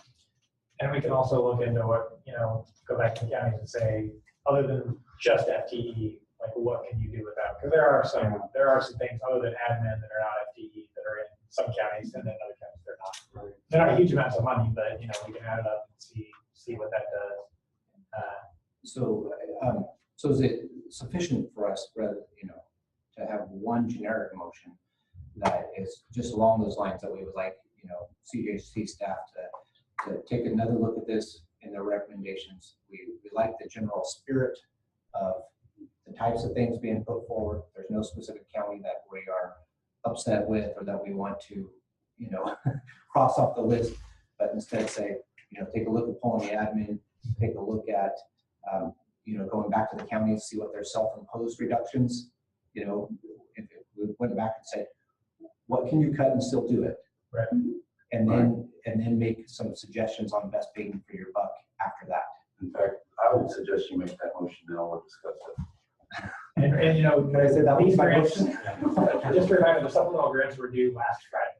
So we haven't had a chance to do any of that stuff. Yeah, because it's a competitive grant, before this county, or before this group met, we didn't feel like it was fair for us to go back to counties and be like, oh, change this, change that, because it's not a fun. It is competitive. And so, A little bit again. yes, I think that's very appropriate. So I'll reword that now. I'll make a motion that the CJC staff, you know, kind of takes another look at these grants. We like the spirit of what you're, you know, what's being proposed. We'd like you to reconsider some of the numbers, as in what it would look like if we remove the admin. Take a second conversation with each of the counties as to what their self-imposed reductions. And then third would be to, after doing those first two, take a look at what the difference is and see where we can get the best bang for the buck. And then be able to report that back to CJC for the final approval. I'm not sure I can second that. I'll second it, including Wayne County. Well, no, it doesn't. No, it doesn't. This is across the board. I disagree that we can, I think everyone here, because we're not giving, we're just giving a general global direction. We're not saying pick and choose by county. Okay, good. Yeah, no, I can agree with that. I wanted to double check. Yeah. Sure. We're giving direction on for them so that they know better how to address these numbers for CJC. all right, great. I appreciate that. Did you want to make it or I'll make it? I'll second. Okay, we have a second. So I do want to take this moment because I want everyone just to have an opportunity. So Stuart, I won't put you on the spot, but any discussion, any concerns based on the motions you've heard? No. Patty? Mike? Kiki? And I don't have any either. So is there any other discussion? No, it's my motions. Yeah. All right. If there's no other discussion, any objection to the motion that's been put together? Looks like we got it done. Very impressive. Yeah. Been thinking our wildest dreams every week. Well, great job by staff. I'm doing such a great job. Take tomorrow off. You know how much our phones are gonna ring tomorrow after people have this marked on the calendar. That's why you should take it off. Yeah. I just want to say, you know, Mal and Ross, Tiffany, and some of the staff, I mean, I've been gone the last 3 months. I've been around, I've been playing daddy. So, I mean, the work that they put into this, especially coming out of this, has just been incredible. And I mean, the process is so much more fine-tuned and kind of hitting where it needs to be than it was 2 years ago and than it was 2 years before that. It's really impressive. Since I've seen all 3 iterations of this, they've just knocked themselves out. I think it really speaks to that we could get through it today. So, you know, thank you both for all the work. And I think, Mike, you know more about this, but I think there's Justice Reinvestment in about 30 states, but I don't know that anybody's forcing counties to look at their data the way that we are. This is kind of a new thing, I think, in the whole country. I've gotten to go to a few national things where I've gotten to speak about Oregon's Justice Reinvestment experience, and it is unique. Nobody else is showing real-time data and making people make decisions on that data and respond to it in the way that we are. We are charting new territory in this, and I think it's really, really good. And when I talk to my counterparts in other states, they're all just kind of blown away by what we are doing here and accomplishing, and the accountability around the grants. That your conversation has been fantastic today, and I think we are moving to that accountable process that we want our system going. So yeah, absolutely, it's really good. And thanks for all the members for taking the time to come here. Yeah, absolutely. I know you're all very, very busy, so thank you so much for all your thought that you put into this. Do you have any other logistics? Yes, thank you. So we did send out an email. We will reimburse for travel and per diem, and then if you're 2 hours late, the hotel will reimburse your hotel. So if you're interested in that, just come see me after we kind of break, and I'll make sure you have the paperwork for that, which you can complete today and just be done with it.